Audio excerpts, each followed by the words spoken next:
Happy SummerSlam week, everybody. What's going on? Happy Tuesday. We are up and running right after SmackDown Live just went off the air. We just finished up the Samoa Joe and AJ Styles promo. And yeah, the go-home shows are in the books. Checking my... All right, we look good. We sound good. What's going on, everybody? What'd y'all think of SmackDown? So-so. I mean, God, it sucks when the go-home shows aren't even that good. Tonight was not horrible. But I didn't think it was on the edge of your seat type of SmackDown, you know what I mean? But what'd y'all think of the SmackDown? We'll probably get into a little bit of that first before we start talking about SummerSlam and questions and all of that stuff. And I've pulled out all of the emails or the questions I'm going to answer anyway. And then later on, you guys can ask your questions down here in the chat if you want to talk about anything SummerSlam related, past, present, or future. Those questions can... even apply to this year's SummerSlam, because I'm sure we'll be discussing that a lot and probably running through the card as well. But we figured we'd just come up here and hang out for a couple of hours tonight. It's going to be... What's going on, everybody? Hello, hello. It's going to be a pretty casual night, but I do want to do some sort of a live Q&A, just in the spirit of SummerSlam. So I kind of had this planned for a couple of weeks. And lo and behold, I'm off on a Tuesday night. So perfect night to do this. Yeah, you guys thought it was all okay? I mean, the build between The Miz and Daniel Bryan has been pretty good, and tonight they did another, couple of video packages and segments like that to build it instead of doing anything instead of doing anything in the ring physical, which I liked.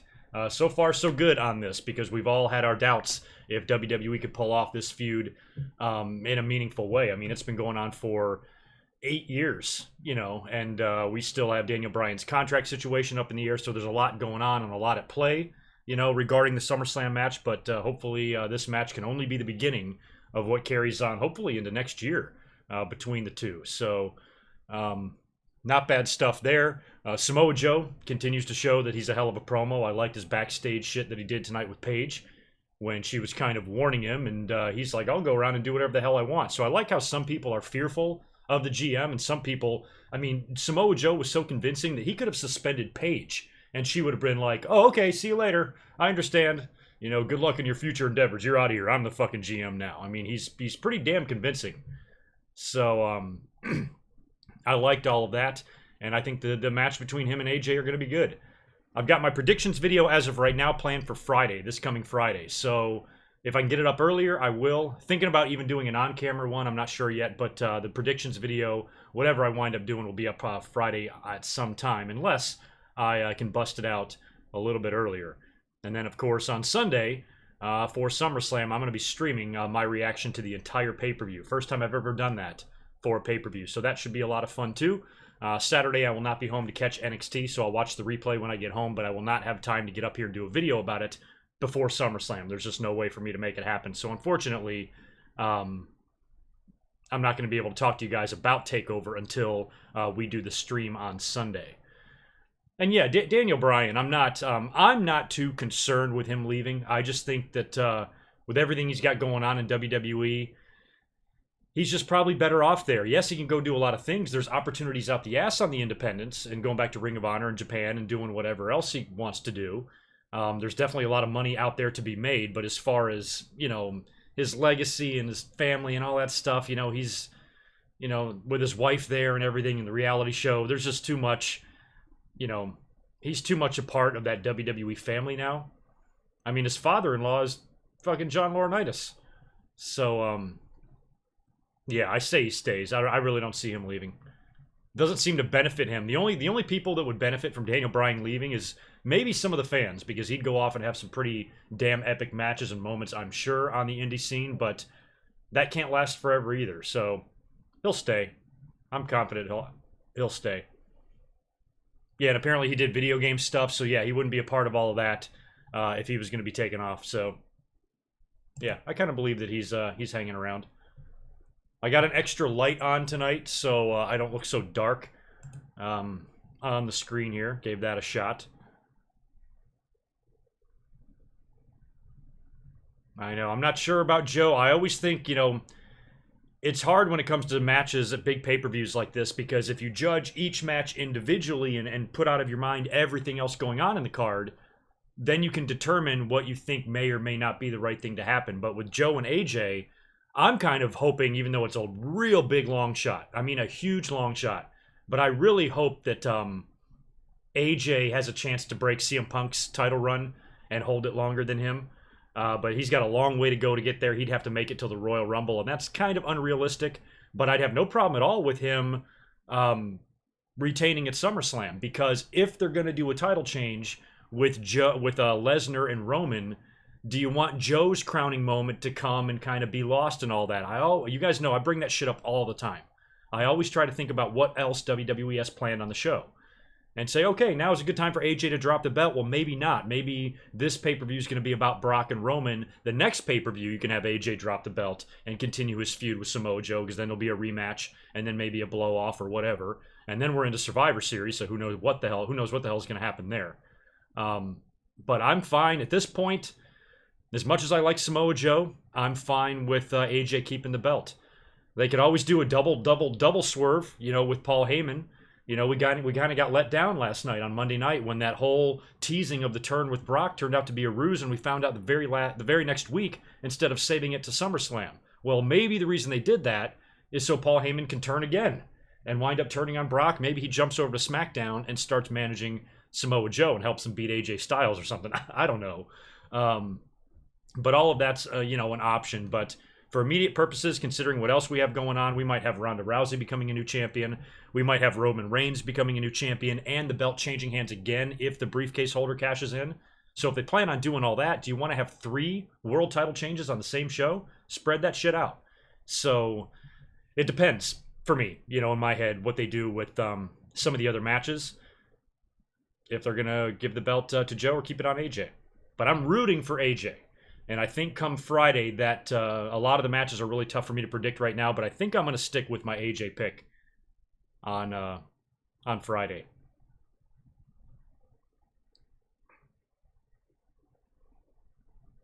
Well, Drew Gilmore, if Styles retains, how can Joe remain looking strong?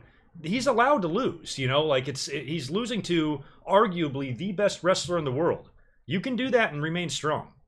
I know Joe's bigger and kind of a badass guy, but he's lost some matches before, even a giant, bastard like Brock Lesnar beat him. So I think with Styles and Joe, you want to continue the feud. So I don't think, even though I'm predicting probably Styles to win, I don't know if Styles is going to necessarily beat Samoa Joe clean, because then I don't know how you do a rematch.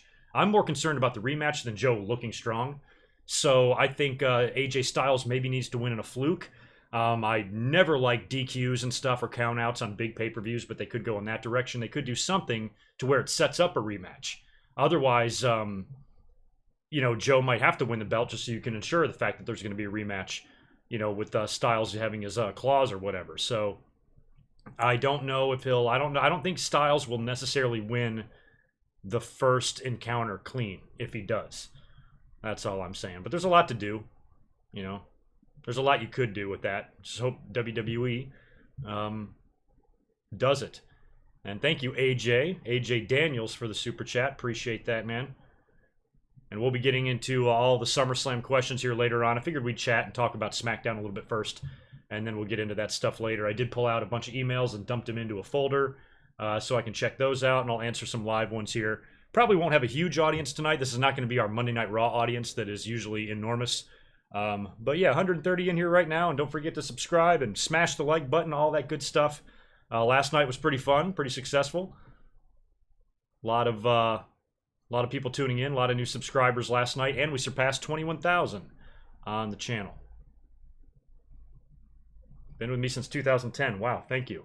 What else did we see on SmackDown that was significant? We talked about the Daniel Bryan and the Miz stuff. We talked about Samoa Joe and AJ Styles. They opened up the show with a promo with Carmella, Charlotte, and Becky, and all the girls talked on the mic. I didn't really pay attention to much of what they said, except for one line by Charlotte, which I thought was so incredibly accurate. She said to Carmella, she said, "You're a diva living in a women's world," and that's true. That's incredibly true. Like when I look at Carmella and I look at all the other great female wrestlers they have currently on the roster, all the way through to NXT, there's a bunch of them. Carmella's somebody that I felt like always belonged more in the diva division. She's more of a Melina to me, or somebody like that. She's more of a Ashley Mazzaro, or I don't know, any of those fucking divas that couldn't work at all. you know, she's kind of on their level. She's not completely incapable in the ring. I think she's better than Lana, maybe, but she's not, sure shit, not better than Charlotte or Becky or Sasha or Bayley or Asuka or Kairi Sane or Baszler or Nikki Cross or anybody really. Which is kind of what I like about her, because she's kind of like an unworthy and an inept type of champion, and I kind of like those champions sometimes, especially when they keep escaping every encounter with the belt time and time again. And that's why I pitched the idea of throwing Asuka into this thing, making it a four-way, and still having Carmella come out with the belt. Now I'm not so sure that's going to happen. Now it seems like all the stuff that they're doing tonight on SmackDown is still teasing that heel turn by Charlotte. Paige came out and interrupted the three of them during the promo and set up a tag team match with Mandy Rose and Sonya Deville facing Becky and Charlotte. They threw Carmella on commentary for that. And Charlotte and Becky won, with Becky doing most of the work in the ring, and then backstage, Charlotte kind of asked her about it, and Becky's like, "Oh, sorry, I lost track of what I was doing," and just won. And Charlotte was like, "It's okay, dude." And I love the way she kept calling her dude, which was funny, but she kind of had that look on her face, and yeah, you can kind of smell it. So Charlotte could go apeshit at SummerSlam and wind up turning on Becky. Whether that leads to a title victory, the thing is, I think if you're going to do a Charlotte heel turn, you might not even have to have her win the belt. You could have it. You could have it happen later. Charlotte might. Maybe there's some miscommunication between Becky and Charlotte in the match, and Carmella is able to score some lucky 3 count, pissing off Charlotte. She then attacks Becky after the match, beats the shit out of her, and Carmella can hold on to the belt, and you can do the title change at the next pay-per-view, which would make a lot of sense if you wind up putting the belt on Ronda Rousey later on in the show. So to me, that triple threat is way up in the air too.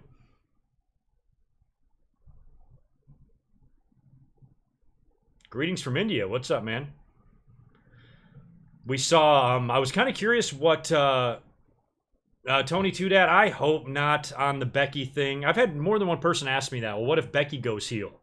I don't know. I wouldn't put it past WWE doing that, but I just think it would be stupid if they did. I don't think, the fans it's impossible to hate Becky. I mean, we all love her. She is beloved by everybody. So I don't think turning her heel would be the smartest idea. Doesn't mean WWE's not dumb enough to do it, though. So it could happen. But right now, my money would be on Charlotte. I think she's a better heel promo. Granted, Becky's never had the chance, but Charlotte's who I'm rooting for there. But I was going to mention Randy Orton a minute ago, because we saw the match between Jeff Hardy and who was it, Shelton Benjamin tonight. Jeff Hardy got the win there. Shinsuke then came out to confront Jeff, but he attacked. He ended up getting the better of Nakamura, hit him with a swanton, and then after the match, you just saw Randy Orton kind of lurking behind the set, lurking in the shadows a little bit, and staring down Jeff Hardy. So I'm assuming he's going to get involved in that SummerSlam match. Randy Orton is currently not booked for SummerSlam. 2 years ago, he's main eventing with Brock, not even on the show. So he's going to make some sort of an appearance. But all of those allegations and that investigation on him, I don't know how that's going to affect anything either. So maybe WWE just wants to keep him, kind of lay low for a couple of weeks till they figure out what the hell to do there with Randy Orton.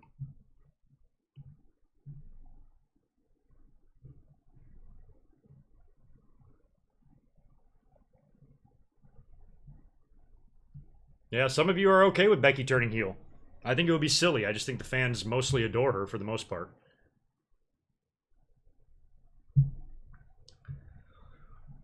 Yeah, rest in peace, Jim Neidhart. We talked a lot about Neidhart last night. As a matter of fact, I mentioned, I think more than once, the finish of the SummerSlam 1990 match where he's laughing over Bret Hart after they won the belts, and I decided to find that and make that my thumbnail. I was like, oh, that'll be perfect since it's a SummerSlam Q&A.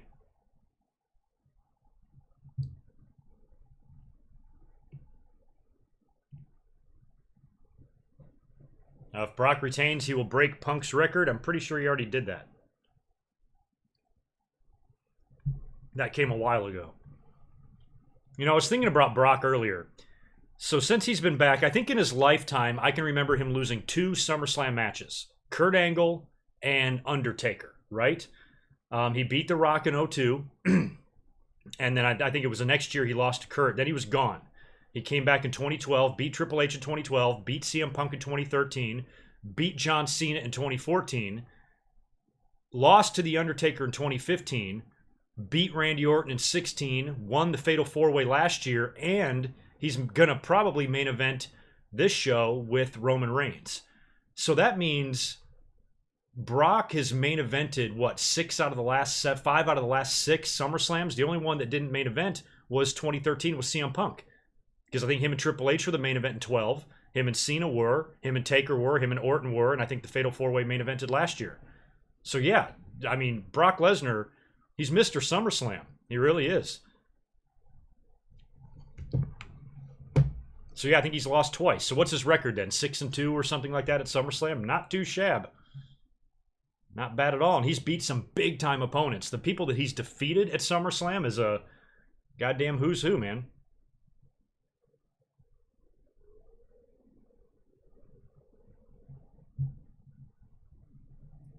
Technically, he beat Taker. I'm trying to remember what happened. I thought he passed out in the chokehold or whatever.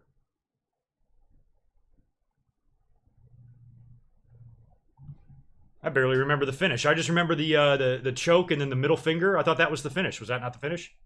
I don't remember. I have a terrible memory, which is why I'm going to struggle later on with the SummerSlam Q&A, because if you guys ask me anything modern, I'm going to have Wikipedia up here on deck, just in case I have to refer back to some of these matches and try to jog my memory.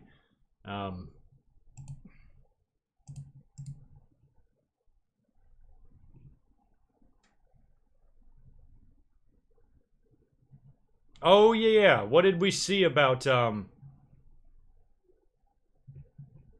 Shit, you know what, guys? I suck. I was puttering around the house trying to get ready here for the stream, and I had SmackDown on, and the final promo, I didn't hear what Samoa Joe said. I saw him on the stage, I saw him cutting the promo, and he said he had a letter or something. What the fuck was that about? I'm looking over here on Twitter, and everybody's like, Claire Lynch and shit, so I missed, even though I had it on and I could hear it, I wasn't paying attention.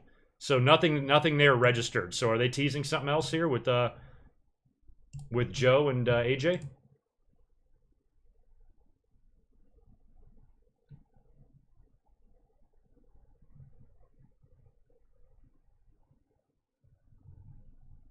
FT Legend, I kind of answered your question. I saw it when I was going through, and you were way off. You had said Brock was 4-1 at SummerSlam. I'm like, he's a lot more than that. So I started thinking about all of his wins and his losses, and I just brought it up there. But yeah, that's funny. I did see your email today.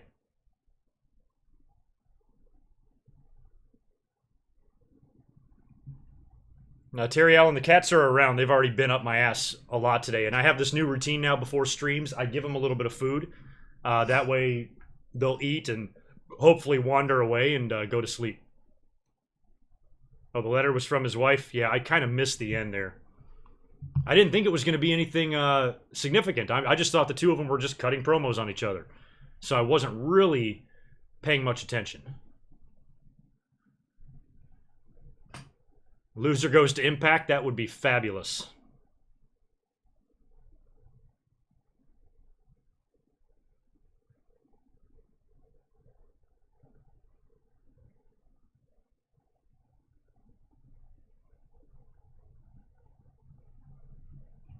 Yeah, I can't believe I didn't. I feel like a dumbass. I did not even pull it up, or I didn't even pay attention to what Samoa Joe was saying.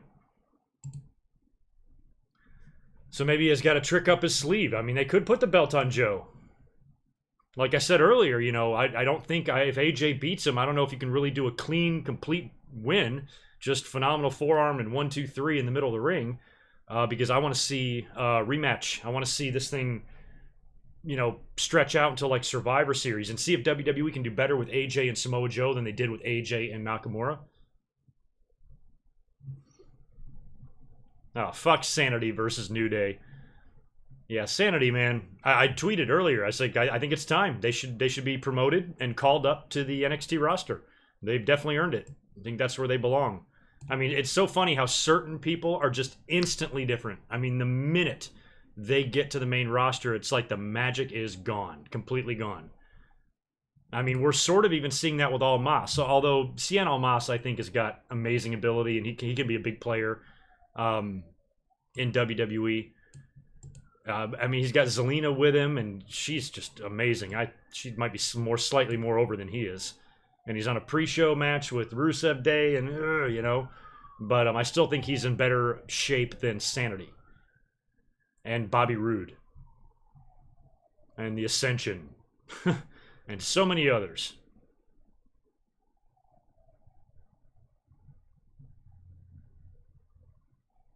I haven't read the story, Carol. I think I did see that come across the Twitter today, but I didn't read why Jeff Jarrett is suing Impact. I didn't even read the story. I kind of saw it, and I'm like, oh yeah, sounds about right.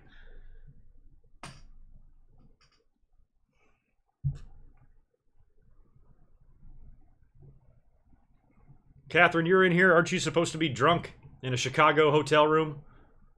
Poor Catherine was supposed to head back to New York today, and what happened? Your flight got delayed and then canceled? And now you're stuck in your hotel, getting drunk with your friends? Sounds like a party. I agree. SmackDown would be a perfect place for Bobby Lashley. He doesn't belong on Raw. He's a mess on Raw. Put him over on SmackDown where fans will... I think they'll just try better to like the guy because most fans are pretty pro SmackDown as far as the two shows go.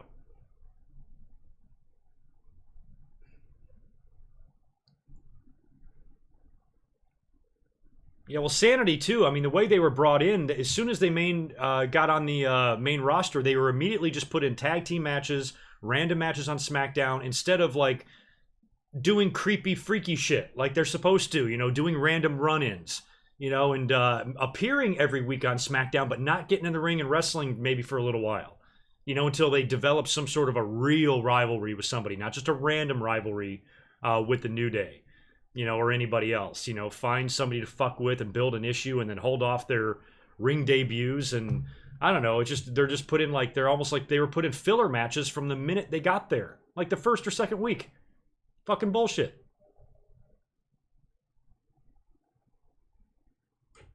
What's going on, Zane? How you doing?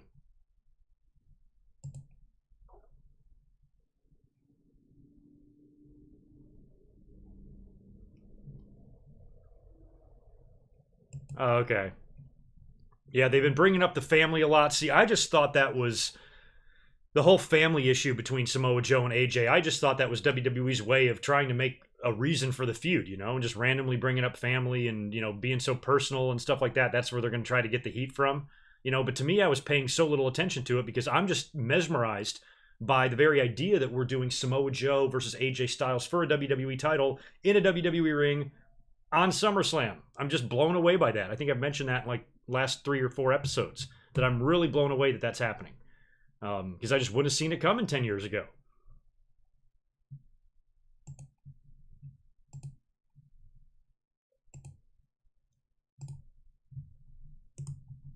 Steve Henry, you're not going to do shit. The only thing you're going to do is get out of here.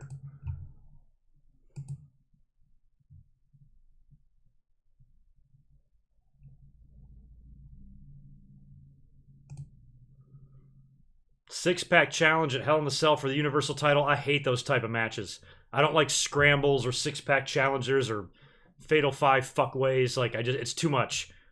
I can do a 3-way dance.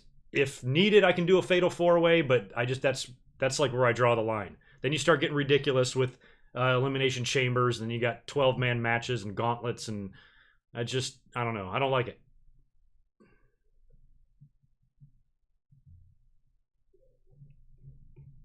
Yeah, we can start getting into that. I'm trying to think of what else we missed on SmackDown here. We can jump into some SummerSlam questions here, and feel free to ask your questions, past, present, or future. They can be about anything. Let's just try to keep it SummerSlam related, and we can talk about this SummerSlam too, if you would like. We talked about a lot of stuff on Raw last night, all of those angles and those matches, and like I said, my predictions video will be up this coming Friday over here on YouTube. So yeah, we can fire away. I'll do some chats, and then I'll move over and do some emails. I'm going to pull up the folder in here, make sure I got the emails queued up and ready.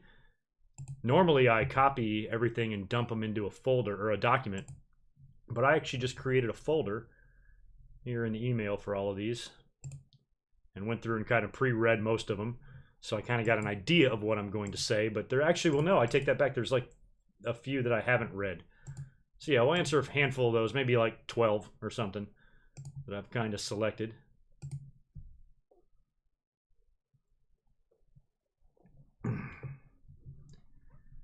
SummerSlam 2005. Which one was that? That was Undertaker, JBL. That was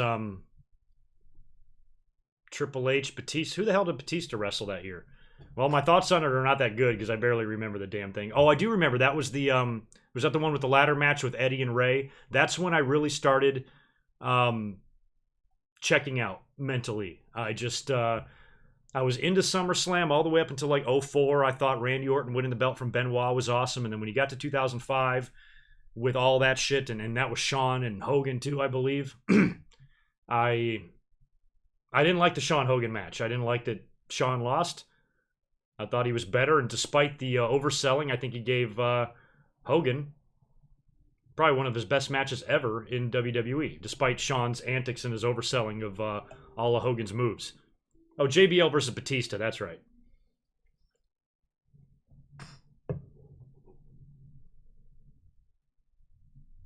Oh, yeah, JBL and Taker was probably 04 because Eddie dropped the belt in 04, right? Yeah, see, my years get a little weird there. But that's kind of where I started checking out. I hated the year with Eugene, too. I think that was 04 with Triple H and Eugene. I thought the build was good, the way Triple H like attacked William Regal in the hotel or whatever. I thought all that was good, and then the match was shit. Complete shit. Yeah, HBK and Hogan were known for SummerSlam 2005. I think it was a decent show, and I liked all of the build between Hogan and HBK. And like I said, despite the no selling, I liked the match between Hogan and HBK. One of the, HBK made Hogan look about as good as he's capable of looking. But the whole behind the scenes story just really puts a sour taste in my mouth. The way Hogan kind of demanded to have it go a certain way when he wasn't like that in 2002. When he came back, he was willing to do business. He was tapping out to Kurt Angle. Brock Lesnar was beating the shit out of him and wiping his blood on his chest. I mean, Hogan was jobbing left and right. And he did to The Rock, too. He jobbed like 3 times in a 3-month span. Lost to The Undertaker, too, when he dropped the belt. So he was losing a lot. So why all of a sudden is he coming back now 3 years older? He was already ancient in 2002. Now he's coming back in 2005, and he's going to start telling people what's what. You're going to tell the best wrestler in the world how a match and how a feud is going to go? Fuck you, you big and red and yellow turd. Still don't like him for that. Drives me crazy. Think the dude had no business acting like that, and I'm glad Shawn showed him up. And I was even more mad the next year when he beat Randy Orton. I thought beating Shawn Michaels was ridiculous enough as it was. I mean, that was a match I wanted to see in 1997. Hulk Hogan was so over and the NWO was so big in WCW, but Shawn, nobody could touch him in the ring. And so in 2005, when Shawn is still at the top of his game, pretty much at that point, Hogan's going to beat him? F off. Like, it just amazes me that Hogan wouldn't do for Shawn what Andre did for him. Andre was old and broken down in 1987, and he let Hogan beat him. But Hogan won't do that. Oh, we got Thunder over on Deluxe Man's channel. Yeah, we were messing with each other last night in our live streams. I told him if he's going to start doing this on Monday, I said we're going to create the Monday Night Wars, but I'm going to be Raw, and he's going to be Nitro. But maybe I'll start coming up early and giving the results away of Deluxe Man's stream. If you're thinking about tuning over to another YouTube channel, don't bother. Here's all the results that you're going to see. I think that would be hilarious. Maybe we can pull some little Monday Night Wars tricks. We don't have Monday Night Wars anymore, so maybe we can create it on YouTube. Might be fun.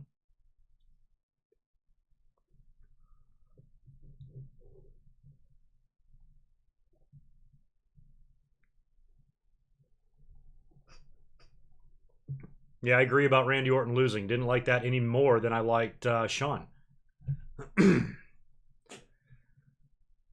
That would be a good SummerSlam match. 2015 Roman Reigns versus 1987 Hulk Hogan. You can simulate that on a SummerSlam video game. I'm still going 87 Hogan. 2015 Roman, that wouldn't even be a good match. That Roman Reigns lost too. Roman Reigns, as much as he's shoved down our throats, he is not, WWE's not above having him lose. He's lost plenty of times, where Hogan never did. I think the only guy in WWE history that comes close to that 87 Hogan would be like 06, 07 John Cena. But even that John Cena still, I think, would lose. Nobody can beat that era Hogan. Ever.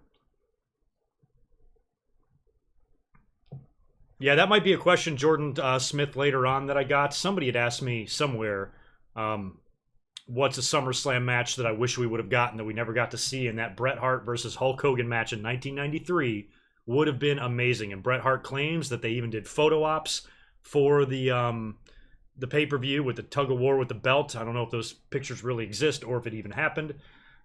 Bret Hart isn't the most truthful guy when he's recalling memories, but if that match was to take place and Hogan was going to put over Bret and pass the torch, that would have been wonderful. It would have been a hell of a lot better than the Lex Express and the count-out victory and, you know, one of the weirdest SummerSlams ever.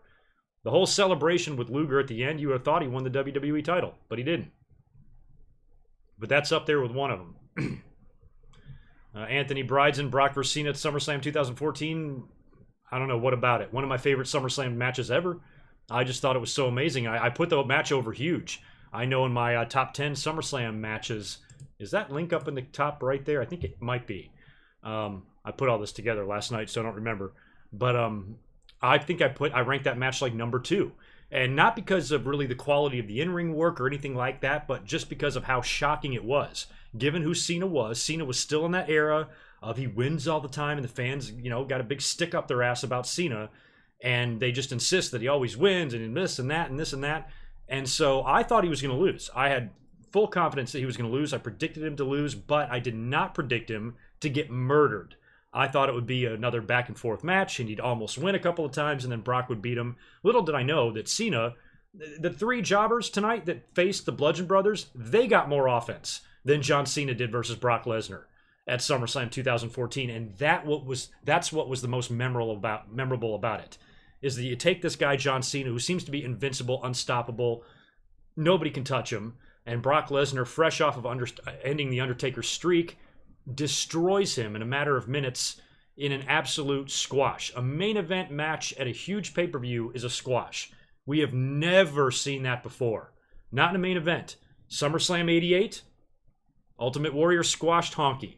But that wasn't the main event. This shit was unprecedented. We'd never seen it before, and I was blown away by it. And it's still, to this day, I still kind of like, if I ever just get sick of Cena, it's like therapy. Just go back and watch that match for a couple of minutes. Makes it feel better to watch Cena get his ass handed to him. And that's coming from a Cena defender. You guys know me. I always stuck up for Cena sometimes because I thought the Cena hate was a little bit over the top, just a little bit too crazy. I think fans start getting used to saying one thing and keep saying it until it doesn't make sense anymore. And it was like that with Cena. So Cena had his problems, and much like Roman Reigns, I get it. Trust me, I get it. But I kind of like to see that because it was almost proof, and it validated what I've been saying for years. I'm like, you guys have kind of got the shit wrong about John Cena. He's not holding people back and demanding to win and shit. You know, if WWE wants him to go out there and lose, he does. He doesn't put up a stink. You think Hulk Hogan? You think if Vince McMahon told Hulk Hogan in 2005 to go out to the ring and lose to Michaels the way Cena lost to Lesnar, you think Hogan would do it? Hell no. Hogan wouldn't lose at all, much less get beat in a squash.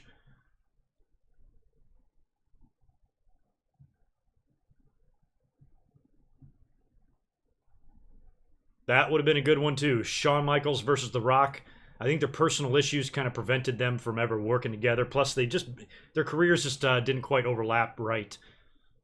By the time Shawn came back to the ring, Rock was leaving. And by the time Rock came back in 2011, Shawn had just retired. So they just missed each other both times.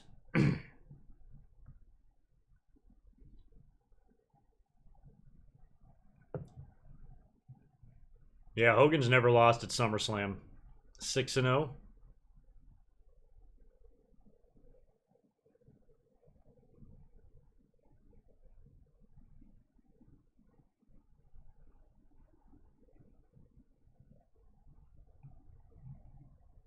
I was bummed out, actually, about Bret and Owen not main eventing SummerSlam 1994.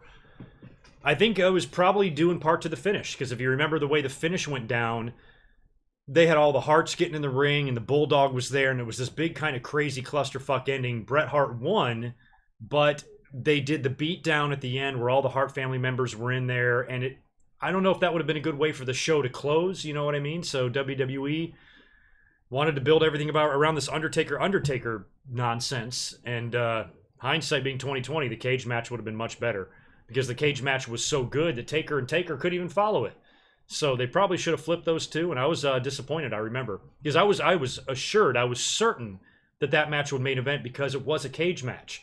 So back then, it's not like you lower the shit from the roof. It's the old big blue steel bar cage, so you have to assemble that.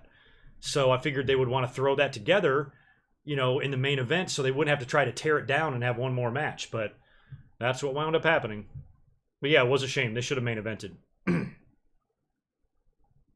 87 Hogan versus 07 Taker. I don't know. I think Taker was his strongest when Hogan faced him in 91. I think that's when Taker was at his most kind of ominous. By 07, Taker had already lost a bunch of matches. I mean, the Great Khali had even beat him by that point, right? So I'm going 87 Hogan on everybody. When Hogan ran into that 91 kind of ominous, freaky-ass, scary Undertaker, he wound up losing to him. So yeah, I still cannot think of anybody that could beat that 87 Hogan. Except for maybe 2014 Brock. He'd be up there.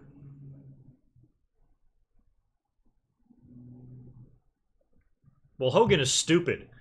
Dexination Gracie. Hogan didn't want to lose because the last time he lost clean, his opponent flopped as a top guy. Well, Shawn was 5 years away from retirement. He was way beyond having to prove himself as a top guy. He was the top guy. He was the #1 wrestler in the world for years. So Hogan's a dumbass. Or maybe you meant Bret Hart. So Bret Hart, 93 Bret Hart wasn't quite at the status of 05 Shawn. But still, fuck Hogan. Wouldn't have done Hogan, think back. If that match would have happened, if you were around or alive in 1993, I was.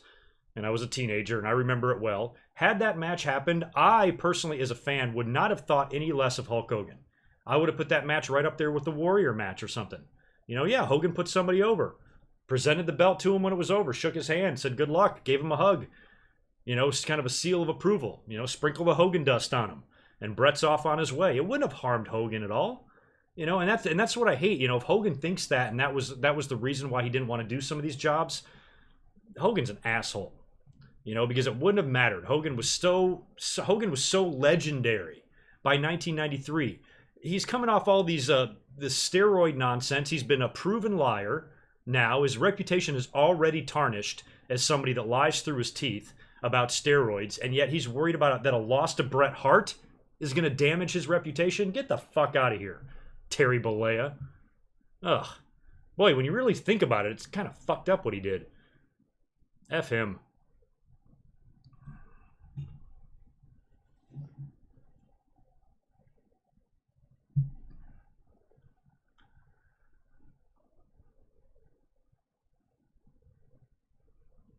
Cesaro versus Owen Hart, that would be fun. I'm looking for SummerSlam questions in here. Yeah, MD. The funny thing is, I didn't mind that. It is kind of disappointing at SummerSlam 1990 about Hulk and Earthquake. Given the build and everything, the Brother Love Show stuff, and Earthquake was taking credit for Hogan dropping the belt to the Ultimate Warrior, and even attacked him a few times on TV. And then they get to the match, and Hogan has got backup. He's supposed to have Tugboat. I think it was a Tugboat or Duggan. I think it was Tugboat. He got knocked out by Earthquake, so Hulk recruited the Big Boss Man, who had been a huge opponent of his. I mean, it was only 1 year prior to this that Hogan and Boss Man were locked into one of Hogan's best feuds ever. So I remember, as a kid watching this, being amazed that Big Boss Man is in Hulk Hogan's corner. And he was there to back him up to fend off Dino Bravo. And the match, wasn't even that bad. I just remember it so well. I remember Roddy Piper's hilarious commentary about the whole thing, talking about how fat Earthquake was. And it was a typical Hogan versus a big guy match. And he did the thing at the end, and then he body slammed him, and then they went to the outside of the ring. And you're saying that it's disappointing, and I halfway agree with that, but I halfway am happy that they didn't do it the typical way. Because every other situation that we've seen, Hulk Hogan facing a big guy, Bundy, Stud, Big Boss Man, Akeem, Andre, any guy like that, always ended the same way. Body slam, leg drop, 1, 2, 3. So at least they tried to protect Earthquake. Even after the match when they were brawling, and I think after Earthquake got counted out, what does he do? He attacks Hogan, and then Boss Man comes in with like a chair or a stool, and he just starts whacking the shit out of Earthquake's back to where he put welts all over his back. Just gnarly. And they were really putting him over as a guy that's just impervious to pain, didn't even flinch. So in a way, the count out protected Earthquake a little bit and kept the feud going. And it would be all over with by Royal Rumble. I think Earthquake was the last guy Hogan tossed out, kind of ending that thing. The Hulk Earthquake feud kind of mirrored what Perfect and Hulk had did the year before, culminating at the Royal Rumble. Did I miss a super chat in here? Chris Miner, best SummerSlam of the decade so far, 2013 for you. So what year are we? 2018? So we can only go back to 2008? 13's up there. I loved that CM Punk Brock Lesnar match. I've talked about it before. It's one of my favorite SummerSlam matches of all time. So I'll go with you on 13. I wasn't a huge fan of 12. I like 14 too, though. I didn't like 16. I thought the ending of the Orton Brock match was weird. Trying to think about 2009. What the hell happened in 2009? Or 10, for that matter.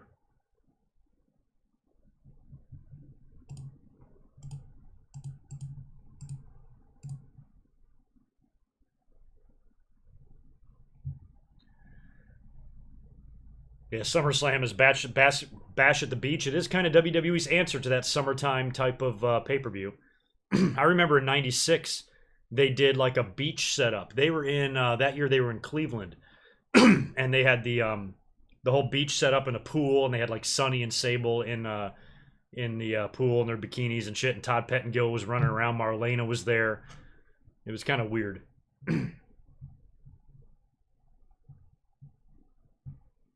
Chaz, I'm drinking the same thing as last night. I got my, I'm still nursing these Tecates, finishing off this 12-pack.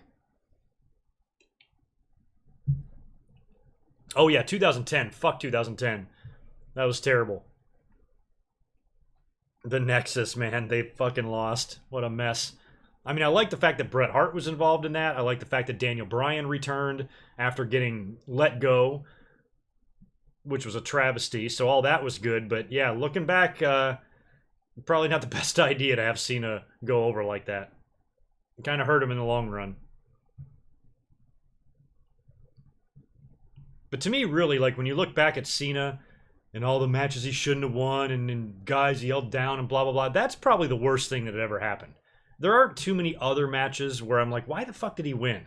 That's the one where I'm kind of like in agreement. I'm like, that was over the top. That was ridiculous. But a lot of times when fans complain about Cena losing, I really don't see the problem. Or with Cena winning, I haven't seen too many problems with other matches that he's won, other big matches. But that Nexus one, yeah, that sucked.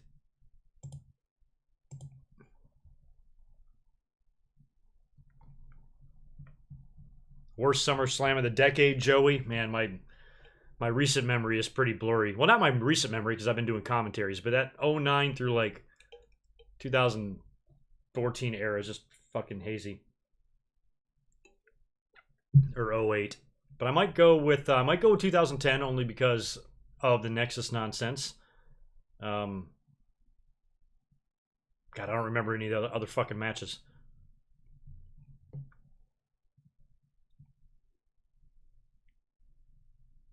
Yeah, that's the thing. Cena got so much hate for that. You know, he's not making the matches. You know, it's just WWE was so fucking obsessed with him, and Cena had his input in that. And I know a lot of people have talked about it. Edge and Christian have mentioned it before, where they were adamant about that. But yeah, a lot of people that did Cena a lot of harm. The fans were already annoyed with him. But that's the thing. That's the type of shit fans act like that's rare. The problem is now we have the internet and we have podcasts, and so you hear a lot of these stories. Let me tell you, a lot of your favorites from back in the day did the exact same shit. But you don't know about it because there was no fucking Twitter and goddamn social media and podcasts for this stuff to get out. But Cena is doing what he's taught as a top guy. You know, I mean, we've heard Stone Cold Steve Austin on his own podcast on the WWE Network giving young wrestlers advice saying, stand up for yourself. You know, if you feel like something is right, fight for it. That's all Cena's doing. So he thought that that was right for him to win. He was wrong. But at least he cares. At least he's like, oh yeah, whatever. I'll just go to catering and shut my mouth. So it's something that's always happened. It's nothing new in wrestling. It's only new because we hear about it. SummerSlam 2002 is on my like top 5 favorite SummerSlam pay-per-views of all time. That was great. Stacked ass card. Super stacked. Rock and Brock. All sorts of great shit. Triple H and Shawn.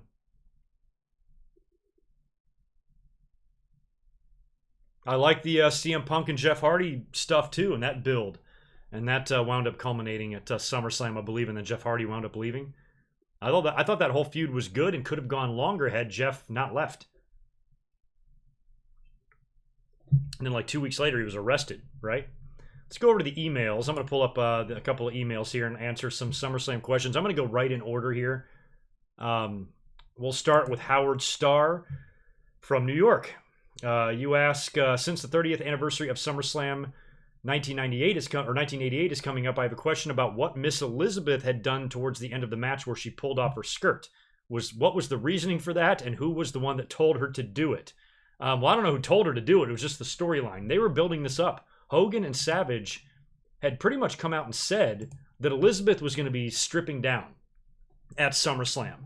But it was kind of a letdown because in all of the promos leading up to the match with Andre and DiBiase, Hogan and Savage were saying that Elizabeth was in an itsy bitsy teeny weeny bikini. They kept saying this over and over and over again in promos. So they were teasing that she was going to do something. And then at the pay-per-view, she had a very hot dress on. You know, it was strapless. And she had like a long skirt, so when she got up on the apron, she pulled off the skirt to reveal like just a bathing suit bottom underneath her super short mini skirt. And the whole thing was designed just to distract Andre and DiBiase, allowing Hogan and Savage to come in and sneak attack him and wind up winning the match. So as awesome as it was and as beautiful as Miss Elizabeth looked, it was false advertising. I was expecting to see her in a bikini. And 13-year-old or 12-year-old GoodMicWork would have loved to see that at that age, but I got robbed. But I still got a very beautiful Miss Elizabeth. But yeah, they were hyping that for weeks on TV, leading up to their match with the Mega Bucks. Steve Scott from Bryant, Arkansas. What was the Intercontinental title? Why was the Intercontinental title match changed from Sid to Shawn to Razor versus Shawn? Well, that was 95. I can't remember if there was a real backstage reason for that. I don't think Sid was injured. It was Gorilla Monsoon came on TV and said that now that he's the commissioner or he's the president, whatever the fuck, he wants to be a fan-friendly president and he wants to give fans what they want to see. And he felt that they didn't want to see Sid versus Shawn Michaels, even though Sid was a logical opponent to Shawn because they had just broke up. Shawn was the Intercontinental Champion. That's the match you should do at SummerSlam. But they changed it to the ladder match, the rematch versus Shawn Michaels and Razor. And I thought that it was probably done because the card was weak. That SummerSlam was super weak. You had Diesel and Mabel, I believe, main eventing. You had Bret Hart versus Isaac Yankem. You had just some shit matches on that card. Barry Horowitz, for fuck's sake, had a pay-per-view match. So they needed something else.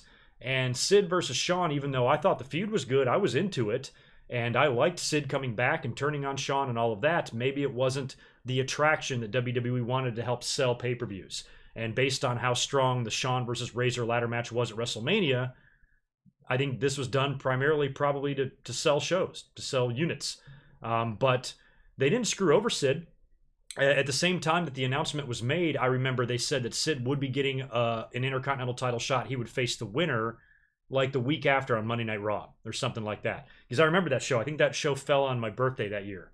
And it might have been the same week that Nitro started. Yeah, I think it was. Might have been the 4th of September. I can't remember. Something like that. But yeah, I think it was primarily done just because of the weakness of the SummerSlam 1990 card. What else we got here? We got a 96 question from Frank Canellas from LA. Did you feel that earthquake today, Frank, if you're watching? Right before I went live here, earthquake shook the house here in Southern California. Just a minor one. The cats didn't even flinch, but I ran around the house like a madman freaking out. But those things are always scary, especially when I'm up so high on the top floor here. But your question is, how did I react when Paul Bearer turned his back on The Undertaker in 1996 after 5 years of being together? I didn't like it. I didn't like it at all. I remember that was the Boiler Room Brawl. Such a weird match. Such a weird match. I remember watching that on pay-per-view. And down in the crowd there around the ring, they set up like... I always laugh they set up these TVs around ringside. It was like one of the TVs... You have to be old to know what I'm talking about here. Because there's no way they have these in schools now. But back in the day... If you were going to watch a movie or something in class, the library would have a bunch of tall TV carts with those big-ass TVs on them, and you'd wheel them into the class. And whenever you got to class, if you saw one of those TVs there, you knew you were in for an easy class because you're just going to be watching a movie or some shit. But it was like they had 4 or 5 of those out there surrounding the ring for the fans to watch. I thought it was so weird to watch the Boiler Room Brawl. But then when they got out to the ring and Paul Bearer turned, you saw it coming. They teased it at King of the Ring a couple months before. Paul Bearer hit The Undertaker by accident with the urn, allowing Mankind to beat him. And it just amazed me how many times Mankind beat The Undertaker when he first came in. And this time they decided to turn Paul Bearer and The Undertaker, or split them, but I didn't see the need for it. I thought the act was over. I thought the duo was huge. There was no reason to. It didn't give you that feeling of something that ran its course and needed to be changed. Nothing like that. You never felt that with Undertaker and Paul Bearer. And I never thought that Paul Bearer aligning himself with Mankind was a really strong alliance. You know what I mean? So I wasn't a huge fan of that being done. And it would take, 2 years or more for them to get back together? Maybe 3? When did they link back up? Late 98? So yeah, about 2.5 years or so. So I thought Paul Bearer was just better off staying where he was. Let's answer one more before we go back to the chat. Oh, this is kind of a long one. We'll read it anyway. Are you in the chat right now, Tony Tudat? I've got your email in here, and your name is Anthony Joseph, and your question is SummerSlam 1997 the best SummerSlam ever? You certainly think so. And you say, look how stacked the card was. We had Mankind versus Triple H in a cage, Goldust and Pillman, LOD and Godwin's, Bulldog and Shamrock, Los Barriquas versus the DOA, Austin versus Owen, and Brett versus Taker. I actually don't. I loved this SummerSlam. I have fond memories of it. I have the poster. I have the big SummerSlam Heart and Soul poster that's in storage, framed and everything. But I remember the card was good. I was looking forward to it. It was a packed house, good atmosphere, good vibe. But when you look at the matches, I mean, these are not all barn burners. Triple H and Mankind opened the show, which that should tell you one thing about how strong the card is. It is strong when you got 2 guys like that opening SummerSlam. And I liked the whole dude love finish to the cage match. I liked it. But everything else was just like so-so. The LOD Godwin's match wasn't that good. The Bulldog and Shamrock match was kind of a letdown. The way Shamrock went nuts and rubbed the dog food in Bulldog's face. The Los Barriquas and DOA was shit. And then Owen and Stone Cold, which had the potential to be match of the night. Of course, we all know what happened. Stone Cold took the pile driver and damn near killed himself, got paralyzed in that match, and had permanent neck injuries for the rest of his career and life, still dealing with those ailments and injuries to this very day. And it really ruined what was an amazing feeling Intercontinental title match. It had the stipulation, too, that if Austin lost, he'd have to kiss Owen's ass and all of that. So the pile driver hurt that match a lot. And then Brett and Taker, of course, tore the house down. They had a super long match in the main event. But I thought it was good, and of course, I'm a Bret Hart fan, so I'm not going to complain about seeing Bret Hart win the WWE title in the main event of a pay-per-view. But overall, I don't know if I give this SummerSlam as much credit as everybody else. Definitely a good card, but when I look at the matches that really entertained me the most, the only one that really did was the opening match and the main event. Bret Taker, Triple H, and Mankind, everything else in the middle was just to me. So that's my opinion there. Let's go back to the chat since I've missed you guys. Scroll up and try to answer some of these questions.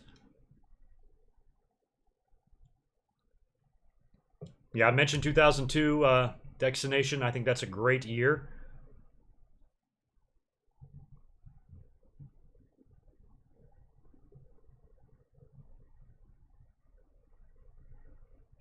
Yeah, oh, Miss Elizabeth. Don't even get me started in talking about her. I'm still in love with her to this day. Wish she was alive. She'd still be beautiful. She'd still be hot now if she was alive. She'd be 60 years old and fucking gorgeous.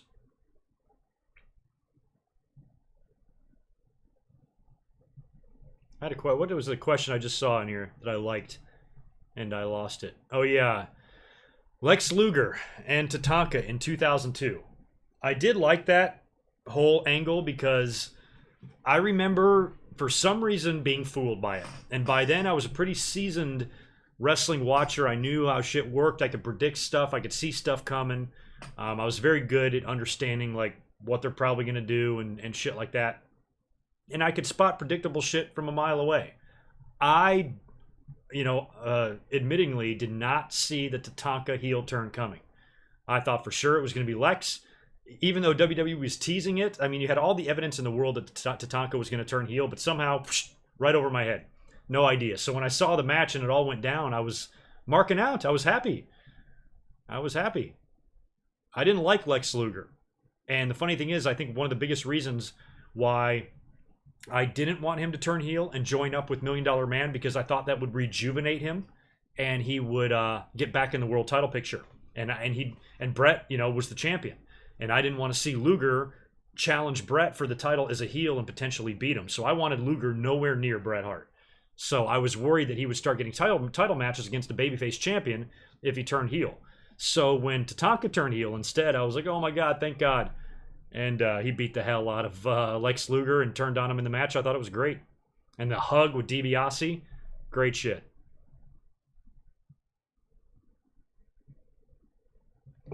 Yeah, some of you guys remember those TVs, right? Y'all remember. I'm going to grab another Tecate. Who wants one? Raise your hand. I'm not going far. Don't worry.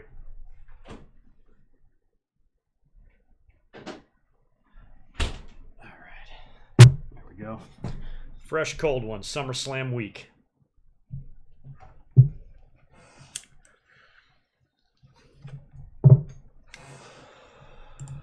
right. Answer some more questions. Keep them coming on SummerSlam. By the way, don't forget to subscribe if you haven't already. Give this video a like. We got about 150 people in here watching, but only 54 likes. So try to hook me up with at least 100. I'd appreciate it. And and subscribe too. Got a small chunk of new subs in here tonight. Next stop, 22,000 on the YouTube channel. So let's try to get there. And I think Sunday will be a big day. You guys come join me. You can keep me on in the background somewhere. You don't have to watch me the whole time, but I'm going to be up here streaming SummerSlam, the whole fucking 5-hour ordeal. So I'll be drinking and chilling and might do something different. I haven't figured it out yet, but might play around with the stream and try to give you guys something else to kind of enjoy. We'll see. We'll see how it goes. Jordan, I loved the Triple H and Shawn Michaels match.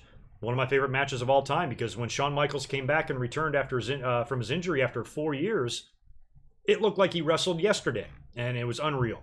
And the funny thing is, I wasn't even surprised. I just somehow knew that when Shawn came back, it would be like he didn't miss a beat. It would be like he was never left, like he was there all along, and that's exactly what he showed.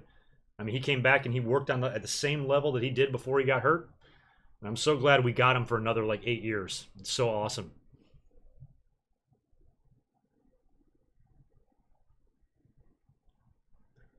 Favorite SummerSlam theme songs? Well, if you're talking about songs that they use by artists, I can't remember from year to year. I'm going with the first one. Or wait, the second one. The first one they actually used for the Royal Rumble too. But by the time they got to SummerSlam 89 and 90, that theme is the one I love, like the very first one. After that, I hated the one that they used in the mid-90s. It was kind of poppy and weird sounding. And then after that, they started going into songs. I remember in 98, they did, Highway to Hell and something else in 99. I think another AC/DC song in 99. And I don't remember what they did for 2000, and I was there. I was at SummerSlam 2000. But yeah, I'm always going to go old school. I prefer the old school theme. Same thing with WrestleMania. I prefer that old school that WrestleMania theme. And the Royal Rumble theme. Dude, shut up. And the Royal Rumble theme as well. I just miss all those old themes. I wish they would have never got rid of them. Shane Evans, thanks for the $1.05. I appreciate it. No, you're not coming here right now. You're not coming here right now. I'm in the middle of a Q&A. Come on.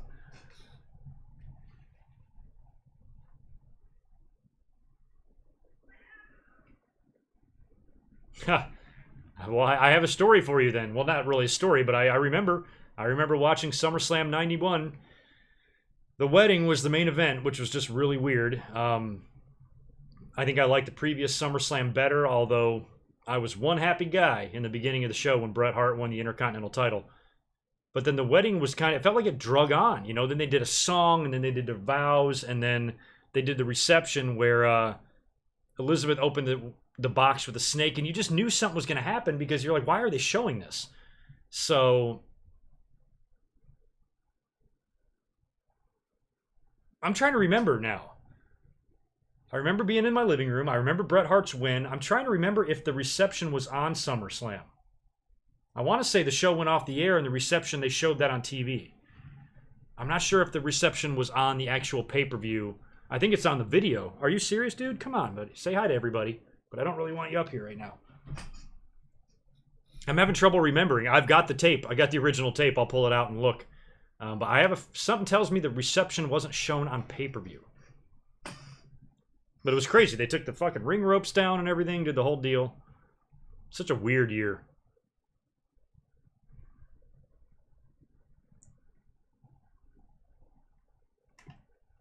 Favorite Benoit SummerSlam match? I don't remember too many of them. 2000 against Jericho. You are not taking no for an answer. Okay, this is my cat. One of them. You guys know Bub, but he is refusing to not sit in my lap. All right, there you go, man. Okay, you got to get out of here, buddy. I'm just not in the mood right now. Come on, down. Get down. Yeah, it was on the Coliseum video, which I also have, which is in the background. Can you guys see it? Look right. Oh no, it's behind. It's underneath. You see Edge's arm on the screen. Right behind Edge's arm is SummerSlam 1991. There you go. So yeah, I got to see if. Yeah, it says right here behind the scenes interview or behind the scenes footage and shit. So yeah, it's probably on the Coliseum, but I don't think it was on the actual pay-per-view.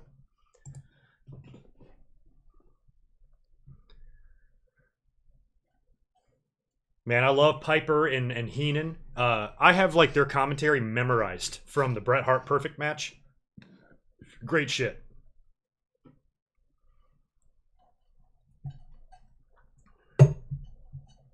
Yeah, he just insists, like when he wants to get in my lap, it's like, nope, I don't care what you're doing. I'm coming.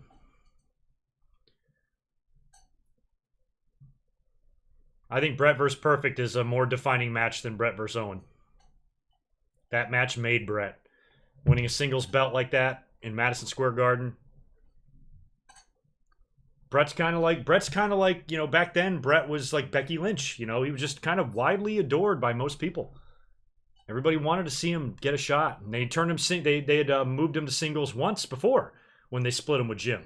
But they were both essentially glorified jobbers. Bret Hart was putting over Mr. Perfect all the time. So it was nice to see Bret get that back.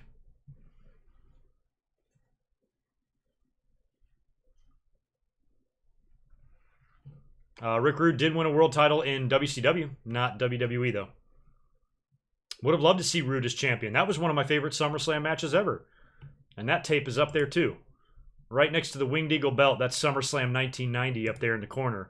And Rude and Warrior had a really good cage match. I mean, Warrior, there's not too many matches of his that I liked, but Rude, the one with Rude I did.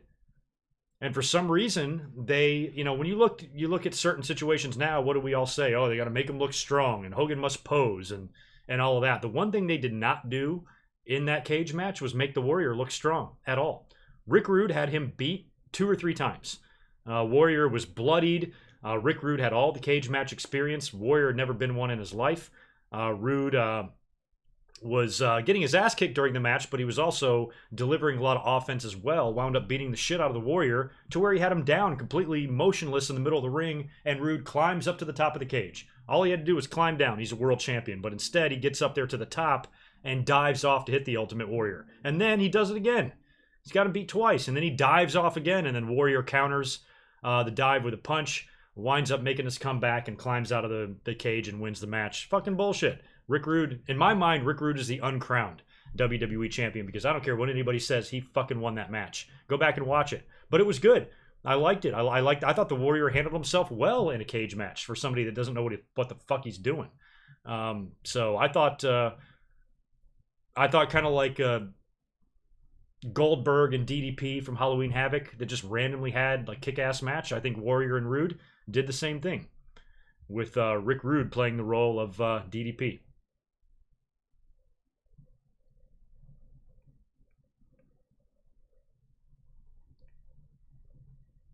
James Rosano, I don't necessarily think that. It's debatable on whether or not this is the worst time. I don't think so. And I've been through a lot of decades. I have heard the rumor about fake Taker banging real Taker's wife. I have heard that. Bryan Lee and Undertaker were very close at one time. Whatever happened there, I don't really know. I've heard the rumor. It's kind of like, I don't have any... aside from people mentioning it in shoot interviews, that's all I've ever heard. So I don't have any like confirmation. It's kind of like the Stephanie McMahon and Savage thing. I just don't know. I don't know if somebody else has any more concrete information. Will you get down, please? God.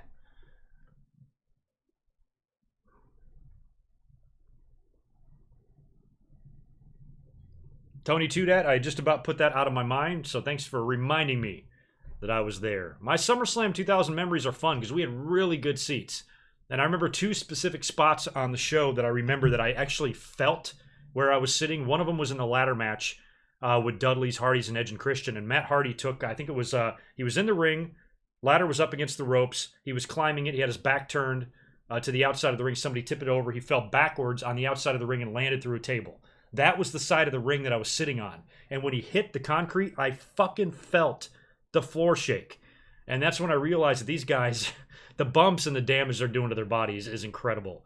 And then the other one was when Jim Ross smashed the jar on Taz's face when he was having the match with Jerry Lawler. And I just remember hearing the sound from where I was sitting. That was a fun pay-per-view, man. I was really good seats. I was like eye level with the ring and I was pretty close, but I wasn't close enough to have like the chair. I would have loved to have a SummerSlam chair that year. Pretty memorable main event too. Poor Kurt Angle, brand new guy, working at such a high level like that, gets knocked out, completely unconscious in the middle of the match and comes back and works like nothing happened. That's when you knew Kurt was a boss. It was at SummerSlam 2000. That's when he made his bones. That's for sure, man. You go back and watch that bump on the table with the pedigree. It's amazing he even fucking lived through that.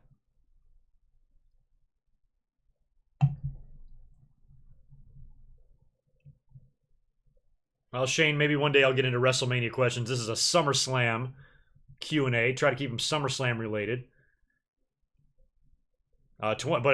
Since you're asking 21, I wouldn't be the ladder match for me. It would be Shawn and Angle.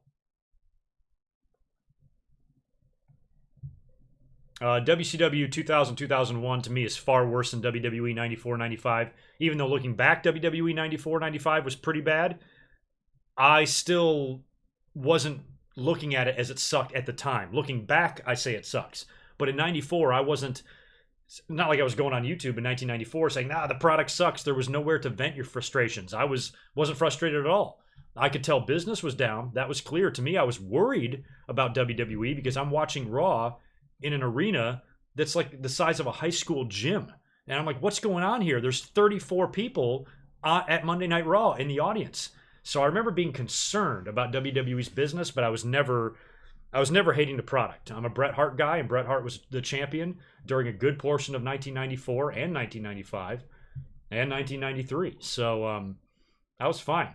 I still had Shawn. I still had Bret, Owen, Razor, Taker. You had a lot of good guys there wrestling hard, doing their thing. And 1, 2, 3 Kid. I found myself entertained just fine in 94, but looking back in retrospect, yes, absolutely. Those years were very weak.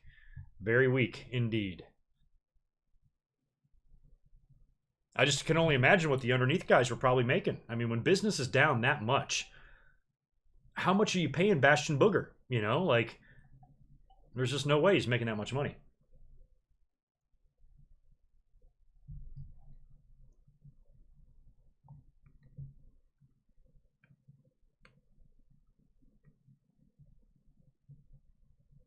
Yeah, Flaw, that's a good question about Chris Jericho in 1999 because when he made his debut and on Raw, it looked like he was going to feud with The Rock, but The Rock was already involved in like other shit. So, like with Billy Gunn or whatever. So the way he debuted, that should have been your SummerSlam match right there. Rock Jericho.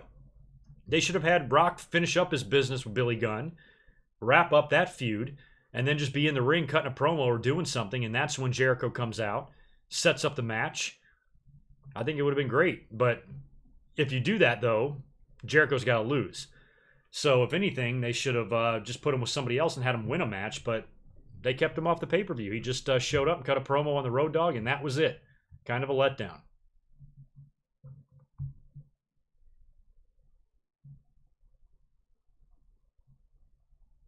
I don't know how many hours this stream is going to go on. Not that long. I'm not going to be up here that late. I've already been up here a little bit over an hour.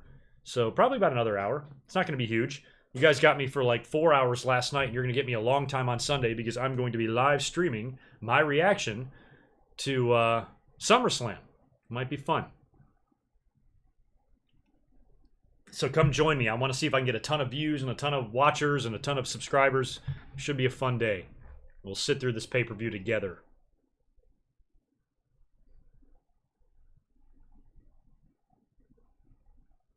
I don't think I made it on camera for SummerSlam 2000. I did for Survivor Series 2001. I'd have to go back through the pay-per-view to see if I can see myself, but I don't. I'm definitely not noticeable. I'm not in front of any camera. I was like kind of on the corner. I'm trying to think where the hard cam was. I wasn't. Was I on the hard cam side? No, I wasn't. I was on the side where the hard cam is. But off to the right. So basically, if I'm looking straight ahead, I can see the side of the commentary table, like Jim Ross and Jerry Lawler's commentary table. Like if you draw a line through the arena, right through the commentary table vertically, I'm like right on the side.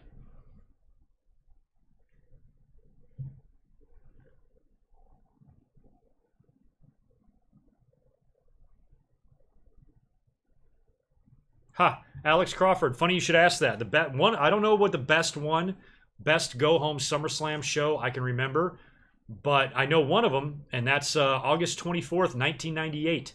It's a Monday Night Raw, the go home show to SummerSlam that year, 20 years ago. That video, this day in history video, is going to be uploaded on that show on the 24th here in just a couple of weeks.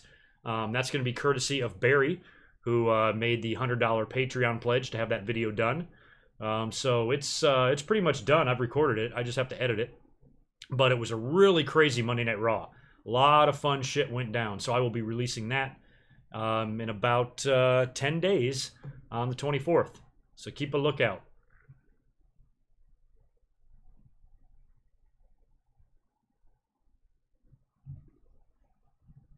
Oh, that's good, Joey. Parties are always fun. I missed that back in the day in the 90s and the Attitude Era. We'd do that every month. It would be just this big production, man. We'd go all out. We'd have people coming over. Sometimes we'd have a small group. Sometimes there would be 3 of us, 4 of us. Sometimes there would be 8 of us. And we would always fire up the grill and we'd cook food and we'd have beer and we'd just watch the pay-per-view. And it was always at my house. I always hosted. And yeah, those were the days, man.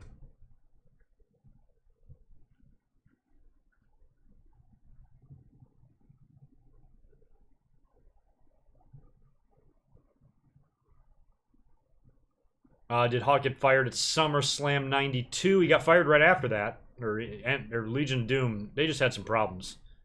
And he was gone.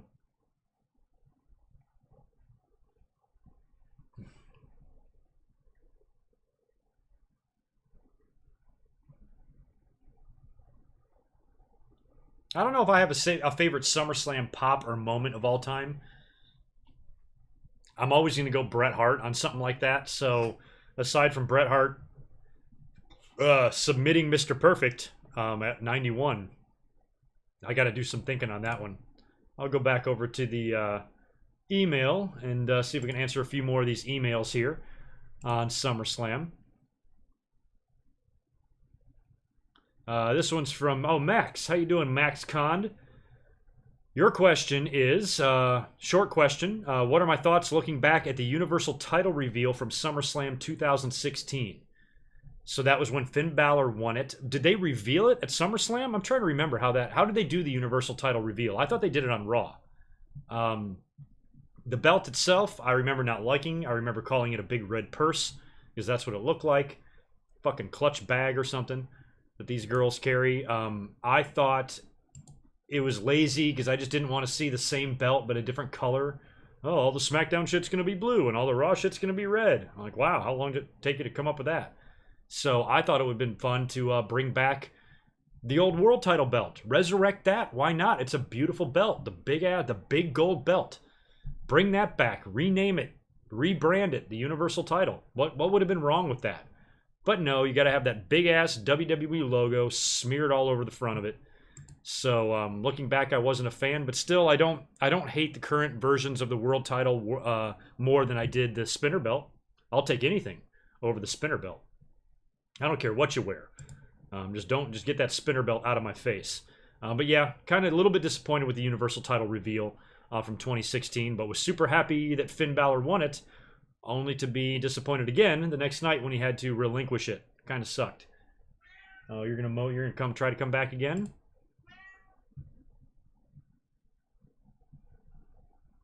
Oh, that one I've just answered. Ezra. Let's see.